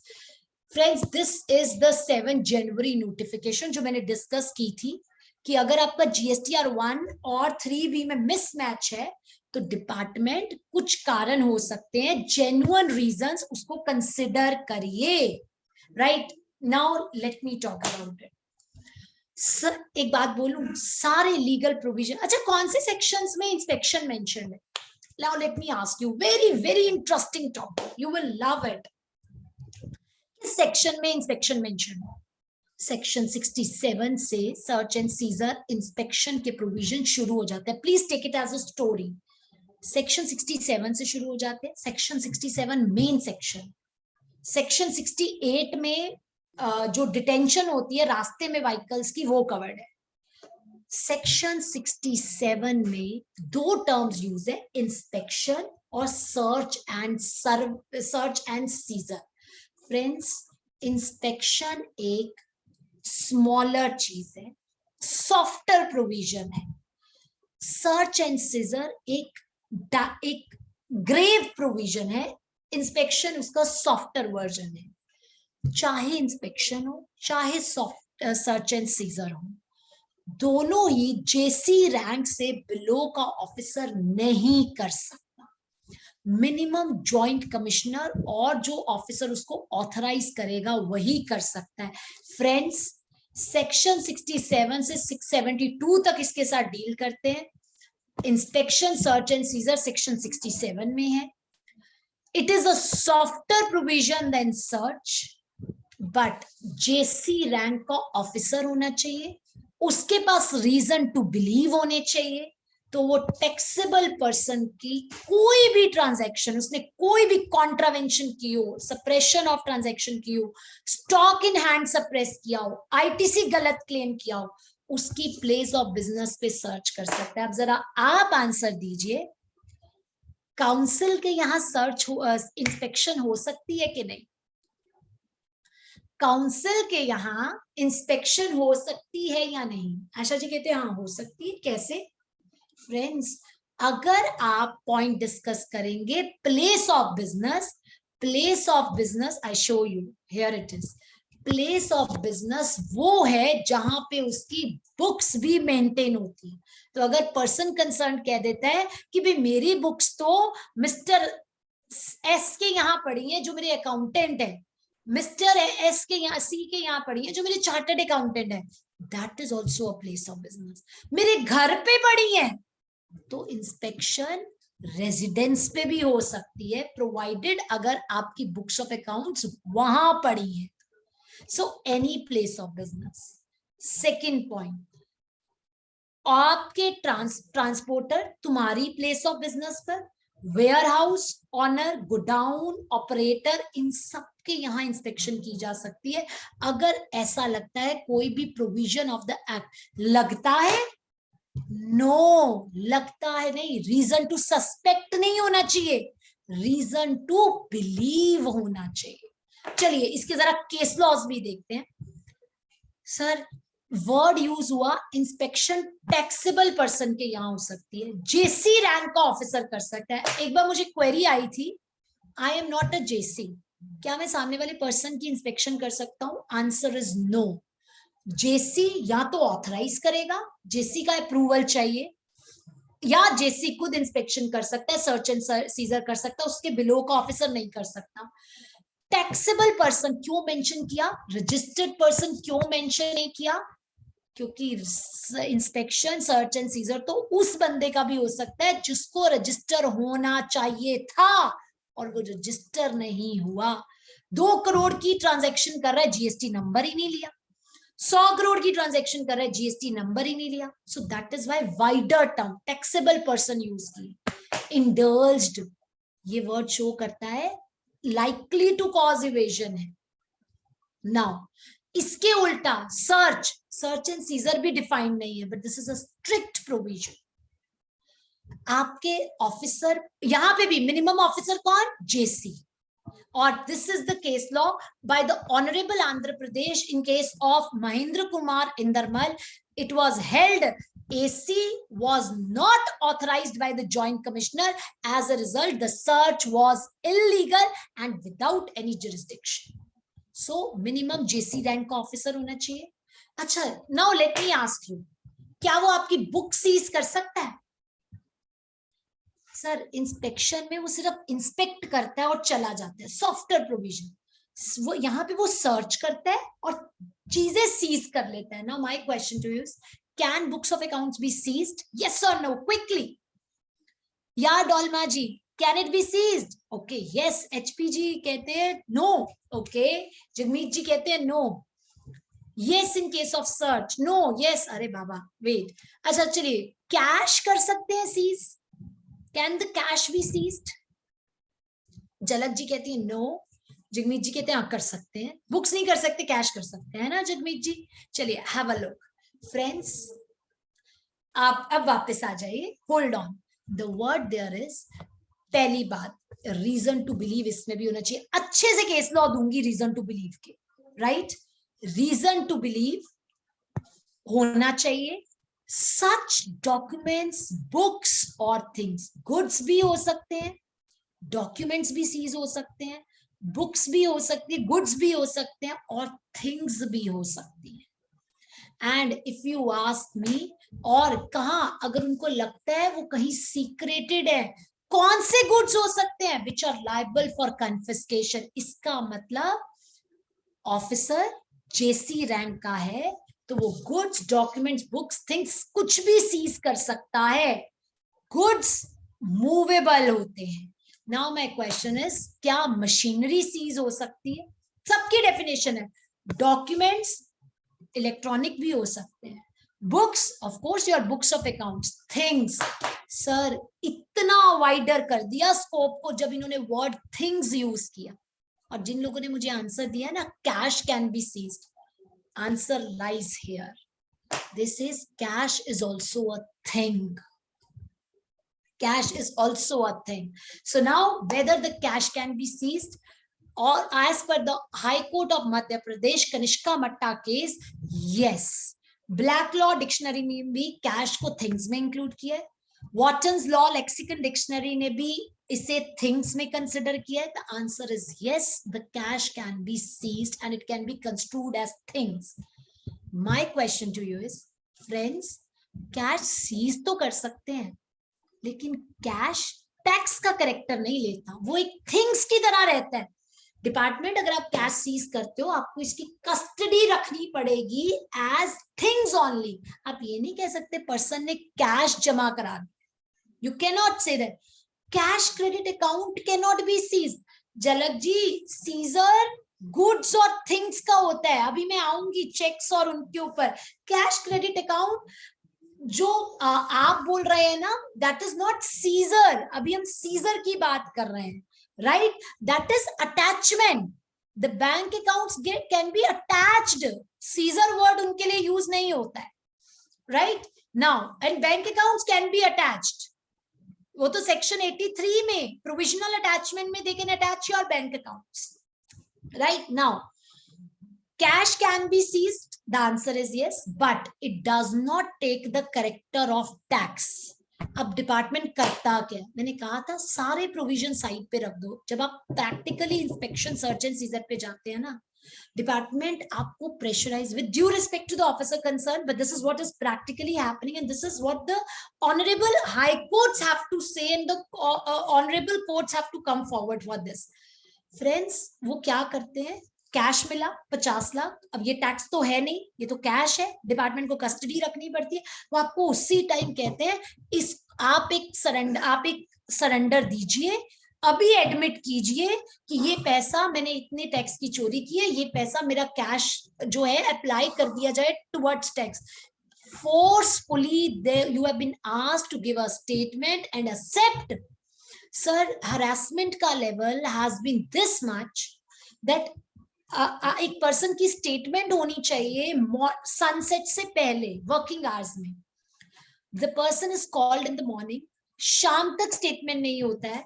The things are sometimes you are being asked to, जो शाम को स्टेटमेंट होता है, you are being asked to sign that statement, time उसमें सुबह का ही डला होता है। Are you getting? This has been practically happening. You have been forced, mentally tortured to sign those statements कि हाँ ये statement हमसे सुबह, सर सुबह से शाम तक this is, और ये कहाँ लिखा है, you know, CBIC के सर्कुलर में लिखा है that this is the tactics of the department. उनका काम है रिकवरी करना, वो आपसे रिकवरी करने के लिए at any point of time, at any level तक राइज करते हैं। they mentally harass you, force you to pay the tax there and then. Although now the various courts have come up with the decision कि search and seizure के time पे immediate recovery allowed नहीं है। आपसे मैंने एक question पूछा था, क्या ऑडिट और जो प्रोसीडिंग्स हैं क्या वो साथ चल सकती हैं? यहां लिखा था जो डेटा इंस्पेक्शन में कलेक्ट होगा, सर्च एंड सर्वे में कलेक्ट होगा, क्या वो ऑडिट के लिए यूज किया जा सकता है? Answer is no. Audit proceeding नहीं होता, इसलिए प्रोसीडिंग्स का मतलब है assessment proceedings, recovery proceedings, but not specifically audits are not covered into it. Audit एक बिल्कुल separate term है. So can audit and investigation go hand in hand? In case of Suresh Kumar PP, it has been clearly held that yes, आपका audit और investigation simultaneously continue किया जा सकता है। Word use हुए थे secreted at any place, documents कहीं secret किए गए हैं। Sir, what is meant by secreted means जहां आपने डॉक्यूमेंट्स रखे हैं वो डिपार्टमेंट के हाथ में ना लगे। असेसी ने there is a Gujarat High Court judgment in case of Golden Cotton Industries. Assessee ने पिटिशन फाइल किया कि आप मेरी जहां पे द गुड्स विच वर, जहां मेरे बुक्स ऑफ अकाउंट्स पड़े हैं, जहां मेरी रेगुलर प्लेस ऑफ बिजनेस है, वहां पे गुड्स नहीं है, तो आप मेरी दूसरी जगह पे नहीं जा सकते। Answer is no. Assessee filed the writ petition, the goods in respect of which order of prohibition has been issued were goods which were accounted for in the books of accounts, but if these have been kept at some other place, sir, department search में search कहीं भी कर सकता है अगर उसको लगता है कि आपने books of accounts किसी ऐसी जगह पे रखे हैं other than your usual place or normal place of business जिसको आपने नहीं दिखाया, it means that have been secreted और वो वहां पे search कर सकता है। और जहां पे वो search नहीं कर सकता, सीज नहीं कर सकता, वहां डीम्ड सीजर कर सकता है। Example, machinery. सर, अगर मशीनरी मूवेबल है तो वो गुड्स हैं, और अगर वो गुड्स हैं तो वो सीज किए जा सकते हैं। और वो सीज अगर आपको कर रहे हैं जो मशीनरी है, और इनकम टैक्स का भी केस है जहां पे प्लांट एंड मशीनरी थी और वो liable to, sir generally plant and machinery liable to confiscation नहीं होती क्योंकि जनरली पार्टी के पास उसके बिल अवेलेबल होते हैं। बट अगर ऑफिसर कंसर्न को लगता है कि इसके this is a machinery which is liable for confiscation, तो उसका डीम्ड सीजर भी कर सकता है। Anything which can not be seized क्योंकि वो हैजर्डस नेचर का है, वॉल्यूमिनस है, बल्कि है, तो उसके ऊपर डीम्ड सीजर लगा सकता है, राइट? अच्छा एक क्वेश्चन बताइए, can they put a lock on the factory? Do they have the power to seal the premises? Yes और no? Sir, there are various cases that is the sealing of premises justified? Answer is no, and it should not be done. आप जब एक premises को seal करते हैं, उसके जितने employees हैं, जितने पर्सन्स हैं, दोज बिकम अनएम्प्लॉयड।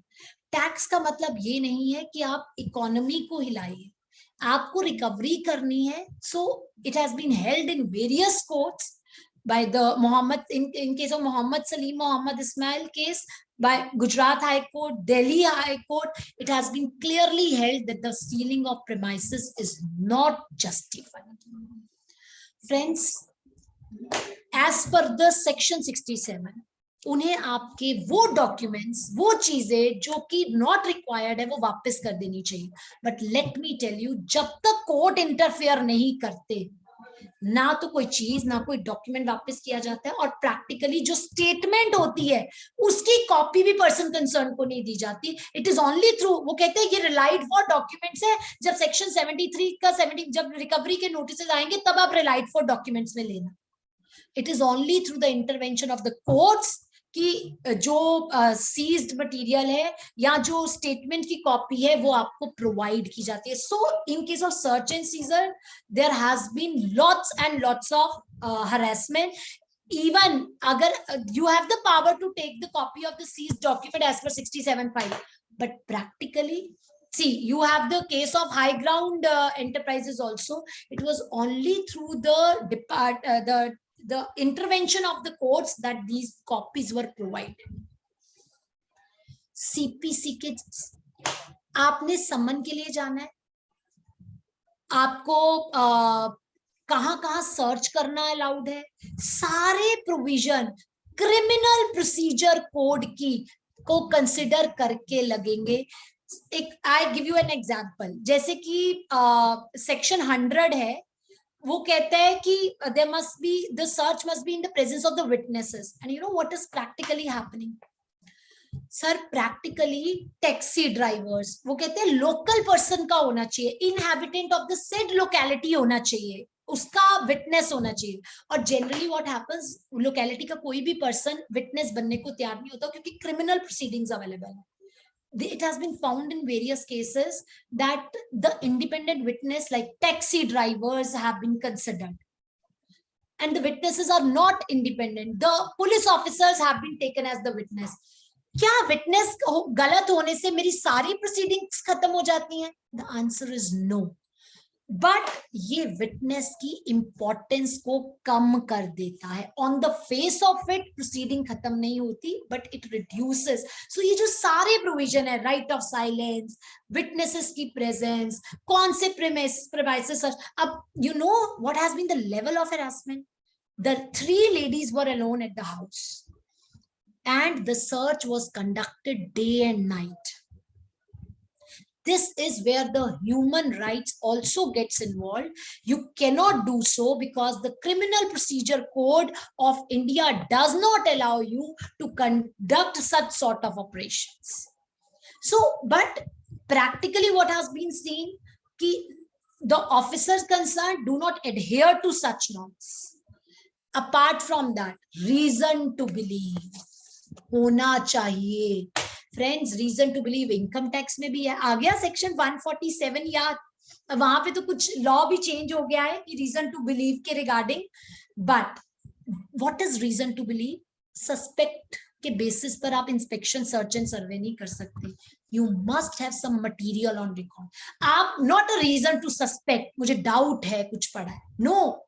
और सर अगर एक पार्टी, अच्छा एक बात बताइए, reason to believe party wise होना चाहिए कि प्लेस वाइज होना चाहिए? फॉर एग्जाम्पल मिस्टर एक्स के प्रीमाइसेस सर्च होने हैं, तो मिस्टर एक्स का रीजन टू बिलीव होना चाहिए कि मिस्टर एक्स के 6 प्रीमाइसेस है, 6 के लिए रीजन टू बिलीव होना चाहिए? मिस्टर एक्स का एक रीजन टू बिलीव, या मिस्टर एक्स के 6 प्रीमाइसेस है तो 6 रीजन टू बिलीव होने चाहिए? Reason to believe must be person wise. One mister X के लिए एक मिस्टर एक्स का होगा तो his 6 places of business can be searched. So here it should be separately for each person and not the place wise. जो material है, अच्छा can you ask for a copy of reason recorded, reason to believe? No, it is the court's point. अगर court चाहे तो वो reason to believe की copy demand कर सकते हैं, राइट? सो ये हर पर्सन के लिए सेपरेट होना चाहिए. The courts have the power to call for the reasons recorded. And sir Ericsson searching techniques very very wrong. Virtually house arrest किया जाता है, personal liberty has been put on stake. They don't observe what is being done.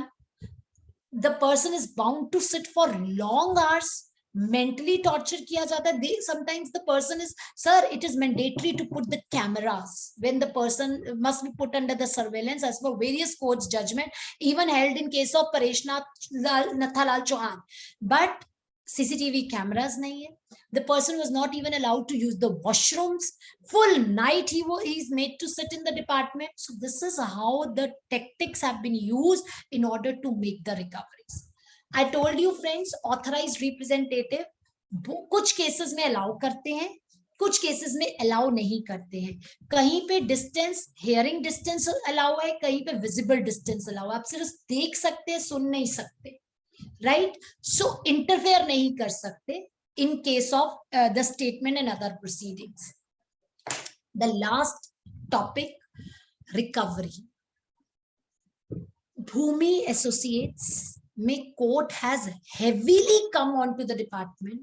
और अभी 2020-22 अप्रैल में case आया है Dhariwal products का, where the and various case laws I have given here about 8 case laws, sir, सब honorable high courts के judgments हैं, where Nandilal Mills, Bhumi Associates, और जितनी हम appeals file कर रहे हैं, we are using all these case laws, where it has been clearly mentioned कि department आप recovery नहीं कर सकते during inspection, search and survey.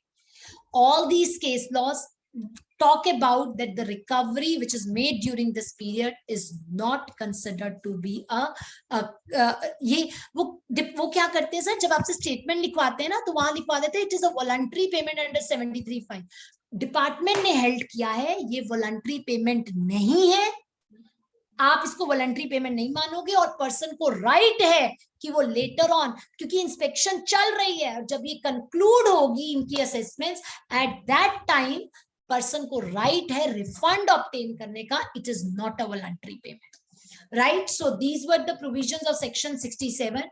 Friends, इसके अलावा मैंने इस पीपीटी में क्योंकि कुछ लोगों की क्वेरी आती है 129 और 130, हम कहते हैं 129 में जाओ, डिपार्टमेंट कहते हैं 130 में पेनल्टी लगाऊंगा जब गुड्स डिटेन हो जाते हैं. इसमें मैंने सारे केस लॉस दिए हैं. सिनर्जी फर्टिकम का केस डिपार्टमेंट के फेवर में है, बट उसके अलावा AP refinery, Indus Towers, Siddhbali stones, various case laws which are in the favour of the person की डायरेक्टली 130 पे डिपार्टमेंट को नहीं जाना चाहिए. And the points of summon जो मैंने आज डिस्कस किए थे, all those are the part of this PPT which you can refer for. Thank you so much to all of you for such a patient listening. Over to you ma'am. Thank you, ma'am, for your wonderful deliberation. And still, if anyone have any query, you can post it in the chat box. Asha ji, कोई? Chandan ji, I will definitely share the PPT. Don't worry. CASA के channel पे it will be shared with you. Sure. Beautiful learning. Thank you. Thank you so much, Sandeep bhai, for your madam, wonderful जब आप words. Session लेते हैं तो one thing I would like to say कि कोई query unanswered रहती नहीं है, कि लास्ट में हमारा कोई टास्क होगा कि क्वेरी टेकअप करना है या कोई किसी की कोई प्रॉब्लम रहेगी, ऐसा कोई पॉइंट बचता नहीं है ऑल मैंने। My pleasure sir. इसी बहाने मैं सब ऑडियंस से इंटरेक्ट कर सकती हूँ। सो वो जब हम कहते हैं ना लास्ट में क्वेरी लेंगे, तो मुझे ऐसा लगता है, मुझे तो तब तक मेरा दिमाग तो अटका रहता है कि मेरी क्वेरी तो हुई नहीं, so why to keep that. तो साथ साथ डील कर ले तो सुनने वाले को भी थोड़ा इंटरेस्ट रहता है कि हाँ मेरी क्वेरी तो हो गई एटलीस्ट। बेटर आंसर भी हो जाती है एक उसकी। क्वेरी आ रही है सुमित जी, एडवोकेट मनीष गोयल जी की। जी कि मनीष can जी, documents- हाँ मैम मैंने पढ़ लिया। Yes, can yes. Documents be seize, मैंने अभी बताया प्लेस ऑफ बिजनेस। अगर आप ये कहते हैं कि my books of accounts have been kept at the CA premises, तो yes that turns out to be a place of business and there inspection can be done, search and seizure can be made. Means ये कि आप अपने client को अच्छे से समझा दें, कुछ भी बोले ये ना बोले कि सीए के पास है। मैम आपको लगता है कि क्लाइंट लास्ट में ये सुनता है? Let me practically come to it. Practically ना वो लोग पता है कहते हैं हमें तो कुछ पता ही नहीं है, सीए हमारा साहब काम ने तो किया है। सो एंड सो पर्सन देखता है। We have seen much of the cases जहां पे Yes. कि arrest of the professional was not at all genuine, but because we must save our skins, we professional also, हम पार्टी से उतना distance maintain रखें कि हमें ये प्रॉब्लम्स फेस ना करनी पड़े। क्योंकि जब सर्च एंड सर्वे होता है, इंस्पेक्शंस होती हैं, तो generally the statements are given against the accountants और द चार्टर्ड अकाउंटेंट्स और the advocates. So tax professionals always come at stake in that respect. Through believe, you know, extra Yes. believe is something not good. Ma'am, एक सुनील जी की query है, if you can please read that. ITC wrongly utilized. Subsequently, it was reverted by using cash ledger, which was and can interest be saved? Please. Sunil ji, to my considered view, you are supposed to pay the interest on the same. I have recently dealt with a case जहां से हमें relief भी मिला है, but उसमें क्या था, मैंने गलती से 70 लाख का इनपुट लिया था, बट मैंने 70 लाख का इनपुट ही रिवर्स किया है। उस केस में डिपार्टमेंट ने मुझे उस चीज का बेनिफिट दिया है। बट अगर आपने बैलेंस यूज कर लिया है और बाद में आप कैश से पे कर रहे हैं, तो जितनी देर वो यूज रहा है उतने पीरियड का इंटरेस्ट आपको देना पड़ेगा। You are suppose to give, क्योंकि you have utilised the wrongly availed, you have utilised the wrongly availed ITC. So for that period जितनी देर यूटिलाइज किया उतने पीरियड का और उतने अमाउंट का दे दीजिए। जितना बैलेंस आईटीसी में पड़ा रहा है उस पर देने की जरूरत नहीं है, और अब जो बजट है उसने अमेंडमेंट भी कर दी हुई है। एक क्वेरी है जो हमने डिस्कस किया था regarding ITC reversal due to that 180 days non payment. उसमें अगर रिवर्स कर दिया है रिटर्न में आईटीसी, नाउ इंटरेस्ट सेव करने के लिए कोई क्या प्ली हो सकती है? मैम आप ये कहे, सी प्ली सेम ही लगती है कि मैंने रिवर्स जरूर किया है, but I am not liable for interest, because आप मुझसे interest as per the proviso ले रहे हो और मेरे ऊपर प्रोवाइजो एप्लीकेबल ही नहीं थी। मैंने तो स्यू मोटो डेली अपनी इंटेंशन से रिवर्सल किया है। I was not legally bound to reverse. जो चीज मेरे ऊपर लीगली बाउंडिंग नहीं थी, तो उसका इंटरेस्ट भी मेरे से रिकवर नहीं किया जा सकता। एक किसी की क्वेरी थी, संदीप जी की क्वेरी थी 24%। संदीप जैन जी, इस बजट में 18% का अमेंडमेंट आ चुका है रेट्रोस्पेक्टिवली विद इफेक्ट फ्रॉम 1 जुलाई 2017। 24% का कोई इंटरेस्ट रेट अब एप्लीकेबल नहीं है, it is only 18% from since Inception. अगर आपके क्रेडिट लेजर में more than the reversed amount पैसा उतना पड़ा था, तो आप उसको लीगली फाइट कर सकते हैं for the purpose of interest, right? बिल्कुल। एक मैम सुमित जी की क्वेरी है, सर अगर आप ऑडिट, देखिए सुमित जी, दो अलग इश्यूज हैं। अगर आप ऑडिट, अगर आप आज आरसीएम पे कर रहे हैं, पेमेंट अलग पार्ट है, आईटीसी अलग पार्ट है। अगर आप पेमेंट में डिले कर रहे हैं तो आपको उसका इंटरेस्ट पे करना पड़ेगा। तो जीएसटी ऑडिट के टाइम पे आप जो रिवर्स चार्ज देंगे उसके ऊपर इंटरेस्ट की लायबिलिटी आती है, बट जो आप मेन पोर्शन देंगे टैक्स का, उसका आईटीसी आप क्लेम कर सकते हैं। बट यस, आपने टाइम ऑफ सप्लाई के बाद आज आरसीएम पे कर रहे हो, you are liable for interest. तो इस केस में ma'am department can levy penalty also कि आपने आरसीएम के प्रोविजन टाइम पे फॉलो नहीं किए हैं एंड डिले है इसका? मैम जो आरसीएम के देखिए, कोई भी रूल्स और एक्ट का अगर कॉन्ट्रावेंशन है तो डिपार्टमेंट उस पे आपको 122 की पेनल्टी तो लगा ही सकता है, क्योंकि उसमें लिखा है any contravention of the act and the rules, right. तो आपके ऊपर 122 की पेनल्टी लगा सकता है, लेकिन आप उसमें ये ले सकते हो कि as per the press release RCM उसी साल की लायबिलिटी माना जाएगा, उसी पीरियड के लिए माना जाएगा जिस पीरियड में वो अक्रू हो रहा है, यानी खासकर जब RCM unrelated person, unregistered person का है, यूआरपी है, हम उसमें कहते हैं मैं बिल भी आज ही रेज कर रहा हूँ, मैंने किताबों में भी कोई एंट्री नहीं रखी थी, तो एज अ रिजल्ट जनरली इस अमाउंट पे पेनल्टी डिपार्टमेंट नहीं लगा रहा practically, but it can be levied. Sumit ji की क्वेरी को कंटिन्यू करूंगी। जीएसटी ऑडिट के समय रिवर्स चार्ज आईटीसी कैसे लेंगे? सुमित जी आप अपनी 3B में आईटीसी ले सकते हैं, क्योंकि 3B में तो डालना ही पड़ेगा आपको आउटपुट में भी, और अगर जीएसटीआर डीआरसी से पे किया है तो भी आपको 3B में लेना पड़ेगा और अदरवाइज भी लेना पड़ेगा। So you can go through 3B only for taking of ITC. Another query is there from Reena K. Gupta ji. जी Shall I read? मैम इनकी क्वेरी भी आरसीएम के इंटरेस्ट के रिगार्डिंग ही है। 100% रीना मैम, आप सिंपल समझिए, आपने गवर्नमेंट का एक टैक्स डिले किया है, टाइम ऑफ सप्लाई कहता है आरसीएम के 60 डेज के अंदर अंदर आपको उसका टैक्स रिमिट करना है। अगर आप नहीं करते हो, interest is compensatory in nature, for that you need not to wait for any order, you are supposed to pay it yourself, right. So yes, you are liable to pay. सारी बातें वो नहीं ना करनी चाहिए जो एसएससी के favour में ही हो, जहां पे गलती है वहां मान भी लेनी चाहिए, क्योंकि बहुत सारे डिपार्टमेंट के ऑफिसर्स भी होते हैं इसमें, right. March GSTR1 sales nil and credit note GST amount 1 lakh. हाँ Himanshu ji, wait, March GSTR1 sales nil and credit note negative liability. Himanshu ji पता नहीं कितनी रिप्रेजेंटेशन चली गई है गवर्नमेंट को कि ये जो नील लायबिलिटी है इसको ठीक करो। There is a circular number 137 in GST जो आपके इशू को डील करता है। वो कहता है अगर आपका नेगेटिव हो गया है, बिल्कुल इनपुट में एडजस्ट मत करना, कैरी फॉरवर्ड करना, अप्रैल में ले जाना, अप्रैल में कम करना, मार्च में कर, अप्रैल मई जून जुलाई अगस्त सितंबर, अब 30 नवंबर हो जाएगा बजट पास होने के बाद, सितंबर तक की रिटर्न में करना। अगर फिर भी एडजस्ट नहीं होता तो रिफंड ले लेना, बट आउटपुट का एडजस्टमेंट, इनपुट में जुगाड़ वाला काम नहीं करना है। So circular number 137 deals with it, right. Thank you, you are welcome Himanshu ji. Ma'am एक क्वेरी और थी मेरी जी। What we have faced section 125 में पेनल्टी इंपोज करने का शो कॉज नोटिस इशू किया गया है, and the reason is delay in filing of GST return and 3B।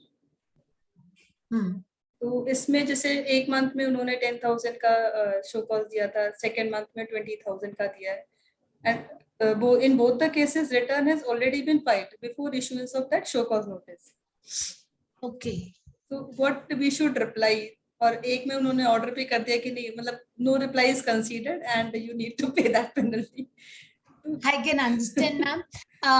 इस केस में सबसे पहले आप उनको यही देंगे कि द लेट फाइलिंग के लिए जो है ऑलरेडी फी प्रिस्क्राइब्ड है अंडर द एक्ट। सो अगर हमने लेट फाइलिंग की है, before issuance of notice, show cause notice भी की है, वॉलंटरली की है, और उसके लिए हम लेट फी ऑलरेडी पे कर चुके हैं, so this can be the possible reply. इसके अलावा उन्होंने आपको 120 फॉर एनी कॉन्ट्रावेंशन जिसकी कोई पेनल्टी नहीं है, जनरल पेनल्टी में उन्होंने आपको कवर किया है ना। Of course this, but the only thing is कि उसके लिए लेट फी एप्लीकेबल है, the same has already been paid, और हमने voluntarily पे कर दिया है, तो the penalty should not be levied on the same. Somewhat it is too harsh कि 20th की due date and 21st को they issue a show cause notice and within 30 days they are issuing a order. Ma'am इसके लिए ना बहुत सारे high court के judgements हैं जो इससे डील करते हैं कि अगर इंटेंट टू इवेड टैक्सेस नहीं था और जेन्युइन पेमेंट है तो the penalty should not be levied.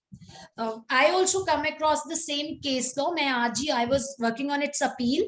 उसमें एक डिजिट बिल नंबर का गलत हो गया, सिंगल डिजिट। कंसाइनर सेम है, कंसाइनी करेक्ट है, बिल करेक्ट है, सिर्फ ई-वे बिल फाइल करते एक single digit was wrong and the department has levied a penalty of 1 lakh rupees. सो उसमें हमने वो सारे केस लॉ साइट किए हैं जिसमें डिपार्टमेंट ऑनरेबल कोर्ट्स ने हेल्ड किया है कि the penalty should be very minimum up to 1000. Circular number 64/2018 deals with the same. वो डिटेंशन पे है particular, but same can apply in your case also कि अगर माइनर एरर्स है, और मैम सेक्शन 75 में भी इटसेल्फ लिखा है कि अगर माइनर एरर्स है तो उसके लिए पेनल्टी का क्वांटम भी उसके अकॉर्डिंग ही होना चाहिए. राइट सुनील जी ने भी 126/75 में भी लिखा है and general principles relating to penalty में भी लिखा है that the amount of penalty must commensurate with the amount of default. खून की सजा खून होनी चाहिए, चोरी की चोरी.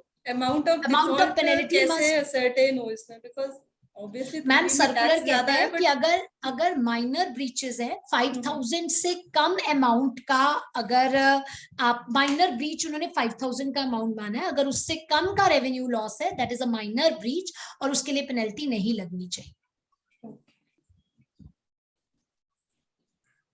Right, so that will work for it. या thanks. I think all query have been answered. I think 2 queries are left. One is of Advocate Manish Goyal ji. In how many days document reversed by officer from CA office of other client as well? I think returned की पूछ रहे हैं, अगर seize किया गया है तो कितने टाइम में रिटर्न कर देते हैं? सर सेक्शन 67 में इसकी क्लियर प्रोविजंस दिए गए हैं कि अगर उनको कोई भी डॉक्यूमेंट लगता है, वो देखिए वहां पे तो टाइम पीरियड दिया गया है कि अगर आपके documents are not relevant for the proceedings तो that must be return within a period of 6 months. But actually वो रिटर्न नहीं होते हैं क्योंकि कोई इतना कष्ट नहीं करता कि डॉक्यूमेंट्स को पहले साइट पे लगाए, कौन से यूजफुल है, कौन से नहीं है, कौन से प्रोसीडिंग्स के लिए चाहिए. So practically only through the intervention of court ही वो वापस मिल रहे हैं, अदरवाइज नहीं मिल रहे हैं. And last query, Asha ji. Last query is from Vishal Jain ji. Shall I read?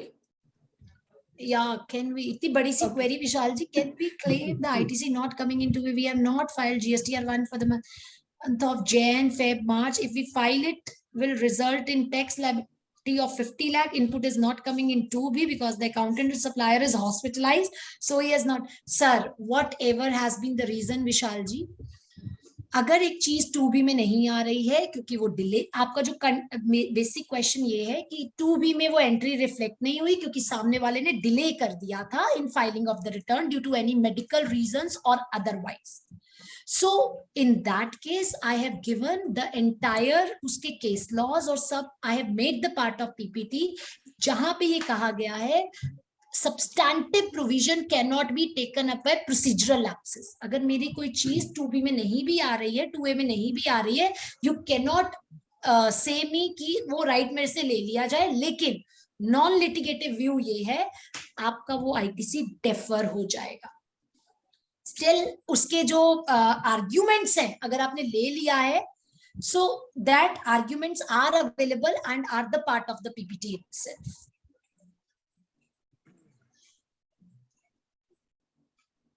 Can ITC 1 filed beyond 30 days? Any case law? Not in my view. क्योंकि मैं उसके बाद पोर्टल ही अलाउ नहीं करता और ऑफिसर भी, क्योंकि अगेन इसमें एक ही केस लॉ, एक ही पॉइंट काम आएगा. प्रोसीजरल लैप्सेस की वजह से substantive right can not be taken away, but there is no direct case law in my knowledge for ITC 01 क्योंकि that is required to be filed within a period of 30 days. Still you can check it once online क्योंकि I have not dealt with the case of ITC 01 delay as such. So this is the last query. This was the last query, and once again, thank you very much, ma'am. As listening to you is always a wonderful experience to each one of us. और अभी जितना लंबा session करना चाहे हम कर सकते हैं, but always there is a time constant. So thank you, ma'am, for your wonderful deliberation. Thank you so much, Asha. sir. Thank you. Thank you And all thanks to all the participants and Asha ma'am also. Thank you so for much, being the ma'am. wonderful audience. Thank you. Wonderful deliberation. Thank you so much. I take your leave. Thank you. Thank you.